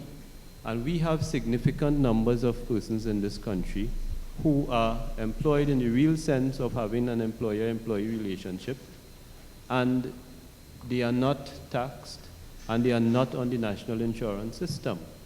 And one of the benefits of having to administer this large group that is seeking the facility of income assistance offered through NIS is that those persons will have to come, people will have to come into the formal economy. And that is what a TTRA is being set up to do. Madam President, in relation to my role as Minister of Agriculture, Land and Fisheries, land in particular, I will tell you that we've had so many starts and stops, some of them relating to the payment of property tax. And there have been so many times in this country where the collection of rents in relation to state land has stopped and started. When I came in as minister, I came at a time when rent collection was stopped. And there is no reason why we should have stopped collecting rent for state lands. And without much effort, Madam President, without much effort in having to justify the engagement of some persons on contract in the ministry in the lands division, I just did a cursory look at what was uncollected in terms of land rents. And it got up to $500 million in quick time. Senator Vieira, do you believe that? In quick time, without engaging in any massive exercise of going through the rolls and the rent books and so on. Just a cursory exercise by me, I found $500 million in uncollected rent. And for those who are familiar also with the leases, in particular the commercial leases of state land, where you have provisions for rent reviews after 5, 10, 15, or 20-year period, when you have provisions for rent reviews, the rents have not been reviewed, and that is money that we're leaving uncollected, potential money. And then when you have a situation where you have so many leases that are expired and so much land occupied without authority and without title and without documentation, what we're doing is that people are getting the benefit of the use of valuable state land without having to pay the pittance that it costs. At this time, when you look at Couva, for example, and I don't want to offend the Port of Spain people in any way. My short time in Port of Spain, I have enjoyed the city. I look forward to returning to the countryside.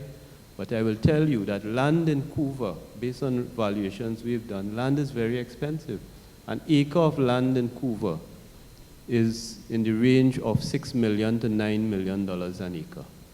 If you had to rent, as many of the farmers or persons in Couva who have access to state land, the rent payable on an acre of state land for agricultural purposes is $500. So if you are a private sector person having to rent a parcel of land for commercial use, you'd pay a significantly higher rent on an annual basis. And this rent is highly subsidized by the taxpayers, but also uncollected. And where we do not enter into proper arrangements, it remains uncollected forever. And I am dealing with lands for which leases have expired 60 years, 40 years, on average 30 years. What that means is that for valuable state land, on which you have agriculture, commercial, residential, all sorts of uses, massive complexes built on state land, we have gone for 3 and 4 decades without being able to extract a charge for the use of that land. And the Revenue Authority, there's no plan right now to bring the collection of rents from this on state land under this authority, but we will get there. Because once we start to deal with the issue of revenue, we see revenue beyond VAT and beyond taxes and beyond those things to all the things that come into the basket to fund the needs of this country. And yes, the Minister of Finance, every Minister of Finance need revenue generation measures, including taxation when you need to. But without even going there, a proper functioning single point of authority for collection and administration of taxes in this country would bring revenue that is already supposed to be in existence and accessible to us. And that is the rationale for this bill and the Trinidad and Tobago Revenue Authority. The history is long. This takes us back, I recall, the then Senator Conrad Enel, for example, driving this process, Jerry Hospitalis, P.S. Dan Paul, and a wide range, including the current Minister of Finance. And in 2007, it seemed with not only a bill, but with a plan for the implementation, just like Senator West has now, a plan for the implementation of the Trinidad and Tobago Revenue Authority. We got so far in the lead up to 2007 that there were protests There were already protests amongst the public servants about the creation of this revenue authority. And 13 years after, we are still at the same point, trying to justify to our colleagues in the parliament who should know this story as well as the government knows it. We still have to justify and make a case for the creation of a single point of authority for the proper administration of taxes. Madam President, the bill itself, as I say, the key element of the bill, the title says it all. It's to establish the TTRA. The bill is in 6 parts and 35 clauses, and the most important thing to me is what is found in clauses 7 to 12, and that is the groundbreaking move to establish a single point of authority called the Trinidad and Tobago Revenue Authority. The other parts of the bill, part 3 deals with the creation of the Board of Management. Part 4 deals with the staffing, and that area has been fraught with very, very much contention because we are dealing with existing jobs, we are dealing with existing employees, we are dealing with collective agreements, and most importantly, Madam President, we are dealing with a very strong and solid resistance in this country for change. So a lot of the opposition, even the opposition in this chamber, to the Trinidad and Tobago Revenue Authority is an opposition simply to change. And one of the things coming out of COVID-19, we've all learned, is that, Chief Medical Officer Parasram said, speaking about the new normal at one of the press conferences this week, and he tried to articulate it, and he said, the new normal involves as individuals, families, and as a country, not doing the things the way we are accustomed doing. And TTRA and this legislation is about change. We need to bring things to bear and to bring in all the revenue that remains uncollected. We need to bring in the rents, and we need to have in the basket available to us all the things that people are supposed to contribute to that pool. Madam President, I thank you very much. Senator Dialsing.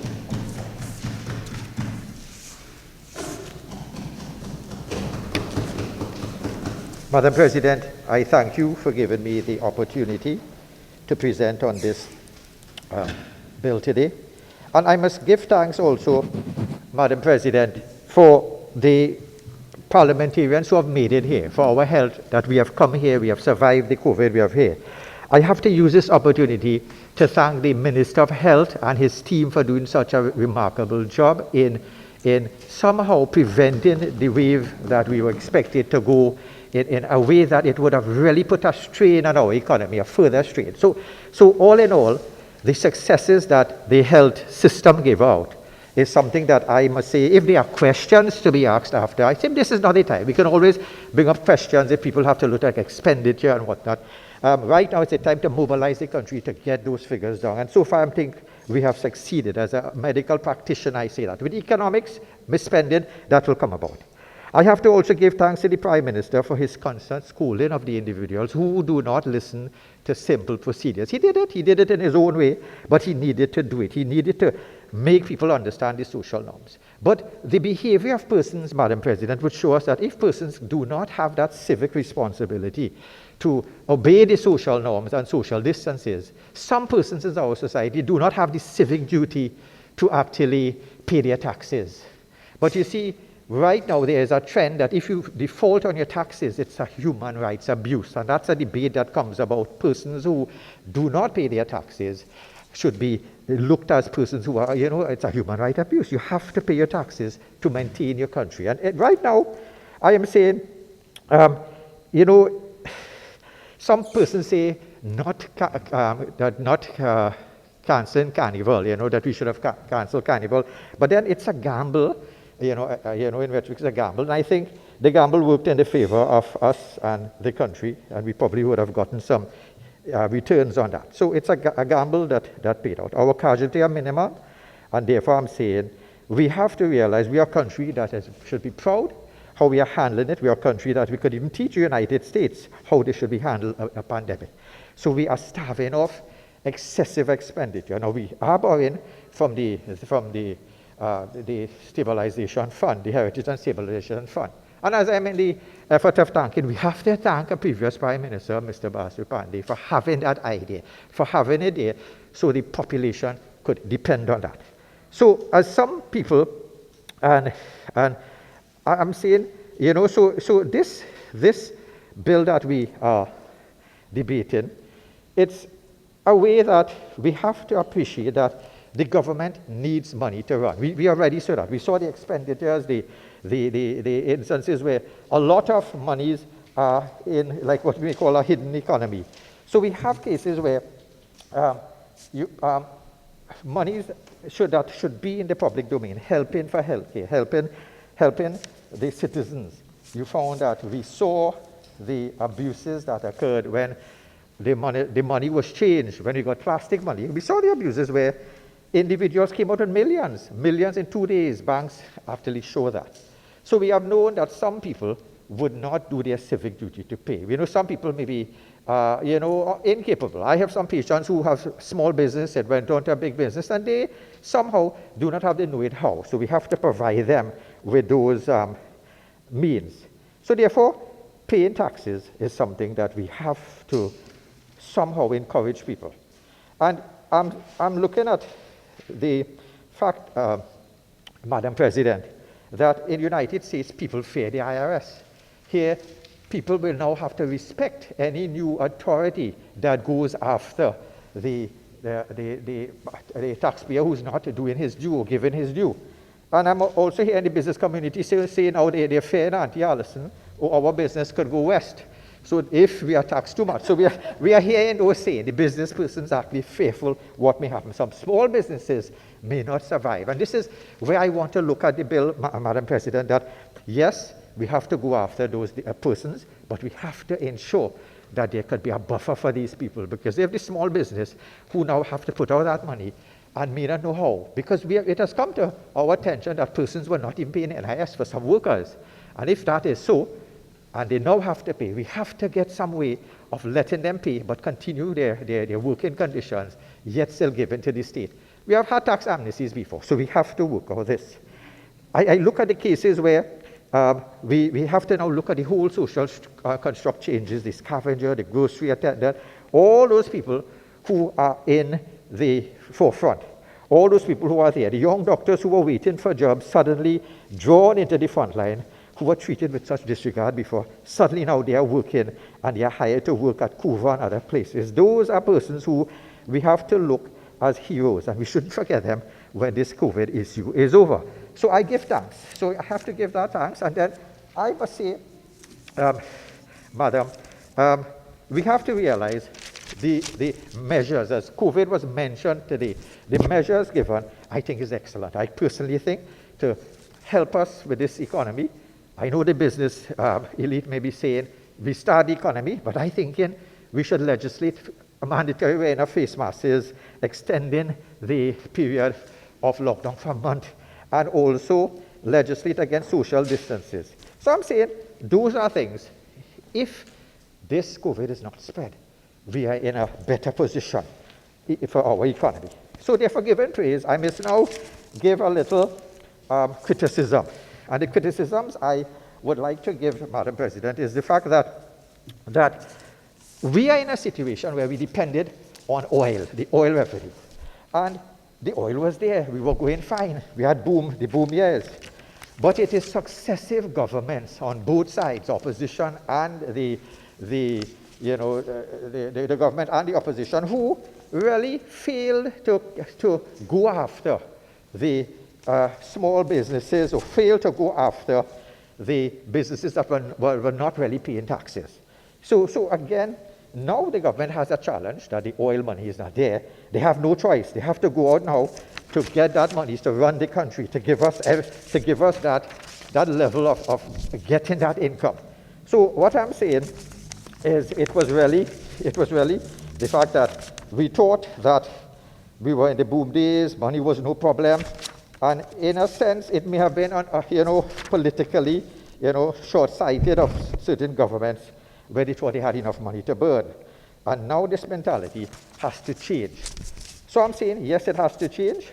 And yes, we may have to look at every cent is important. So therefore, while we are going after the monies, we also have to ensure that the expenditure of government is scrutinized, that it's not going to be any sort of political, partisan, you're giving your membership certain benefits, leaving out others. So those things could irk the population. So I'm saying it has to be done in a transparent manner, any sort of benefits we give. And later on, I'm saying we have to run that scrutiny. So while I look at the fact that you have that criticism from the governments, I also wondered how it is we had the TDAT report, the TDAT report, where we had it in 2017, and we got some improvements in 2019 when we reviewed it.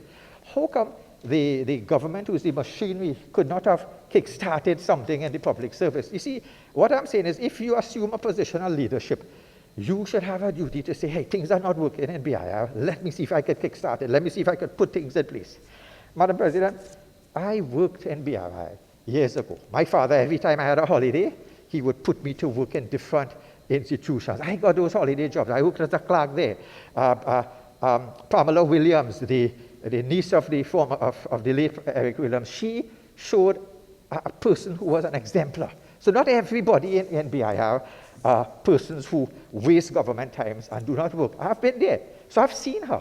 I've also seen one of my colleagues, long ago you had to get, when you're going abroad, your passport had to be stamped with some BIR stamp to say you have paid your taxes up to due. I saw the corruption. I saw clerks there stamping, taking money from people so you could travel with this BIR stamp. I had a colleague there who actually had gold chains on his dogs, and they caught up with him eventually. So we know the corruption is there. So we know things have to be changed. So what I'm saying is that we have to see how we can even get the public servants to work, to do their work.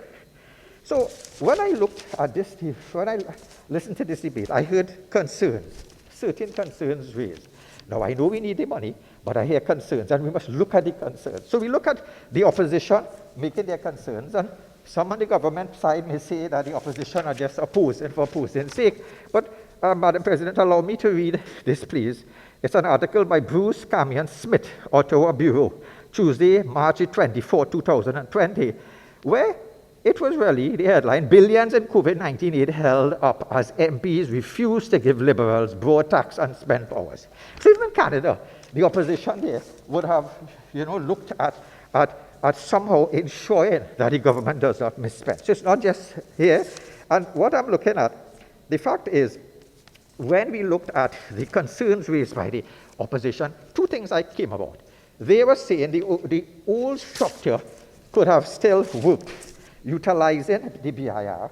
And one of the recommendations that came about when there was the Fiscal Affairs Department of IMF, the Technical Assistance Report, November the 16th, they did give the main stimulus to getting tax should be the creating the Revenue Authority. But they also said you could actually look at setting up a sort of ministry of tax of revenue outside the Ministry of Finance, and also you could have the status quo, oversight. You could also have the integrated administration in the Ministry of Finance, integrated revenue. So there were other suggestions that this report gives. So even though the opposition, would have liked one of those others, we have seen and heard from the government side the problems in getting the government workers to work. One thing I didn't like at the debate from the government side, Madam President, was the fact that they kept, hitting out at the Public Service Commission. This is an independent body. We should work with them to see what are their faults, why are they taking long. We should be able to accommodate, because these independent bodies were there to ensure insularity in the public service. You just can't fire me willy-nilly. And even Senator Hussain, in his contribution, quoted Lord Diplock. And not so recently, there was also a case where the Guyana Revenue Authority went to the CCJ, and in that case, they had to be reminded that this should be an autonomous body without any sort of governmental and ministerial interference. And what I'm saying, Madam President, even though the opposition mentioned that, one of our independent senators, Senator Hazel Ahi, also said she had some concerns of the powers of the minister. So we have the concerns here. I have the concerns of attacks on what I perceive as criticism on the Public Service Commission, and others now have the concerns of the fact that you have the powers given to the minister being too much, as you know, as one of the concerns raised. But even this CCJ case, it was Griffith versus the Attorney General, 2006, where the court gave that ruling and reminded the government they have to have that autonomy in the Guyanese Revenue Authority, Guyana Revenue Authority. So our independent senator also raised the fact that there were certain concerns about the powers of the minister. And she said, quite frankly, she actually quoted some cases where in Jamaica, she mentioned that in Jamaica, there are different advisory committees which could advise the minister on his appointments. And the committee consists of trade unions, the Jamaica Chamber of Commerce, and the micro small business enterprise representatives. And so to me, this is something, if we are trying to say the minister may have too much powers, I'm thinking this suggestion she gave was a remarkable suggestion that we could borrow from the Jamaica and put that little added layer of insularity for the powers that be. So, we have less interference. And she quoted this from an article she got, that she quoted it from an advisory committee. Senator Dialsing, you have 5 more minutes. And I'm saying, Madam President, I would also like to see somehow, if we are going to look at giving some satisfaction to the minister having too much powers, I am suggesting we should have an area where the opposition leader, the prime minister, could make recommendations to the president to choose that director. I'm saying in some way that may give a little extra level of comfort. Now, Madam, when I looked at Section 7, I also had criticisms where, not criticism, suggestion. When I looked at 7 Part 2, where they say the minister could appoint an attorney at law, I am saying he should be appointed with the suggestion of the Law Association. A chartered or certified accountant, it should be an ICAT given that representation. So again, people cannot really accuse the minister of planting people there or actually trying to exert his influence. Also, 2 other persons, and I have concerns that we may have to look and get more clarification on who are those 2 other persons. One other thing I had to look at, Madam, is if I looked at, again, 7.4G, where the position of the director has to be certified by a registered medical practitioner to be medically unfit for duty. Those are the exemptions. But then when I go further down in the legislation, when you looked at another section of the legislation, Madam, I'm trying to find it, I know we are rushed for time, it didn't really mark medically unfit, it marked mentally unfit. So therefore, we have to see what is the difference. Yes, I look at 13.3D, and I see something may have to come together. Is it medically unfit or mentally unfit? Other avenues that I would like to look at, Madam President, is the fact that the rights of the workers, we have to really look at the workers going to be affected. And even the trade union movements actually had voiced concern about workers there. And I am saying, as I rush to conclude, we have to get more monies. And right now, the most abused taxpayer is our $60,000 public servants, because they are salaried workers and they have to pay. So therefore, looking at this, I am saying somehow we have to spread the net. In the United States, there's a movement where they're looking now at wealth tax. Sometimes that may come in the future.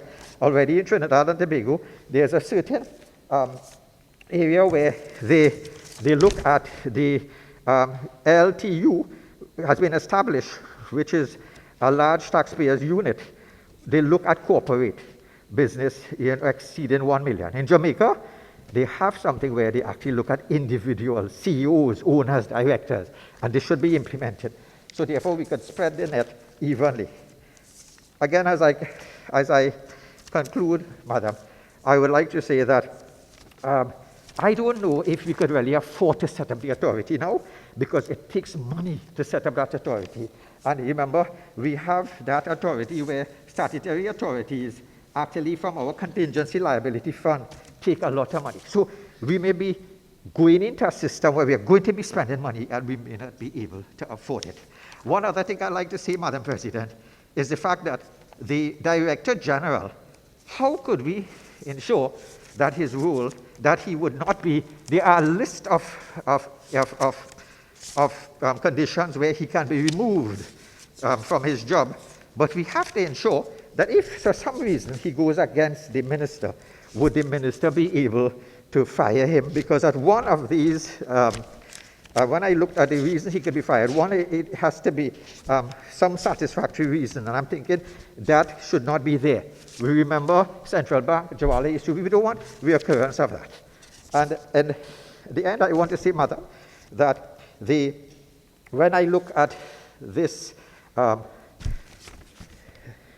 the fact that the authority will be transferring public servants, I am saying I was in the Northwest Regional Authority, but I transferred to the Ministry of Health. People will have that little fear initially, but it worked. They will have that fear, but the only problem there, people would be losing their security of tenure.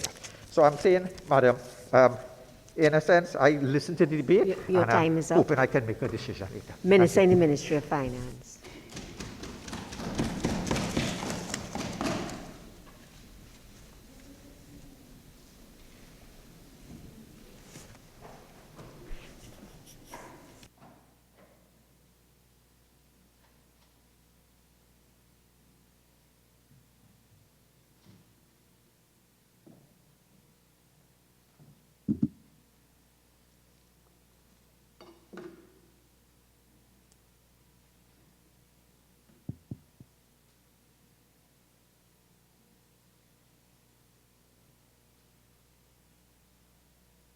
Honourable Senators, at this juncture, the sitting will be suspended for a half an hour. So we will return in a half an hour's time.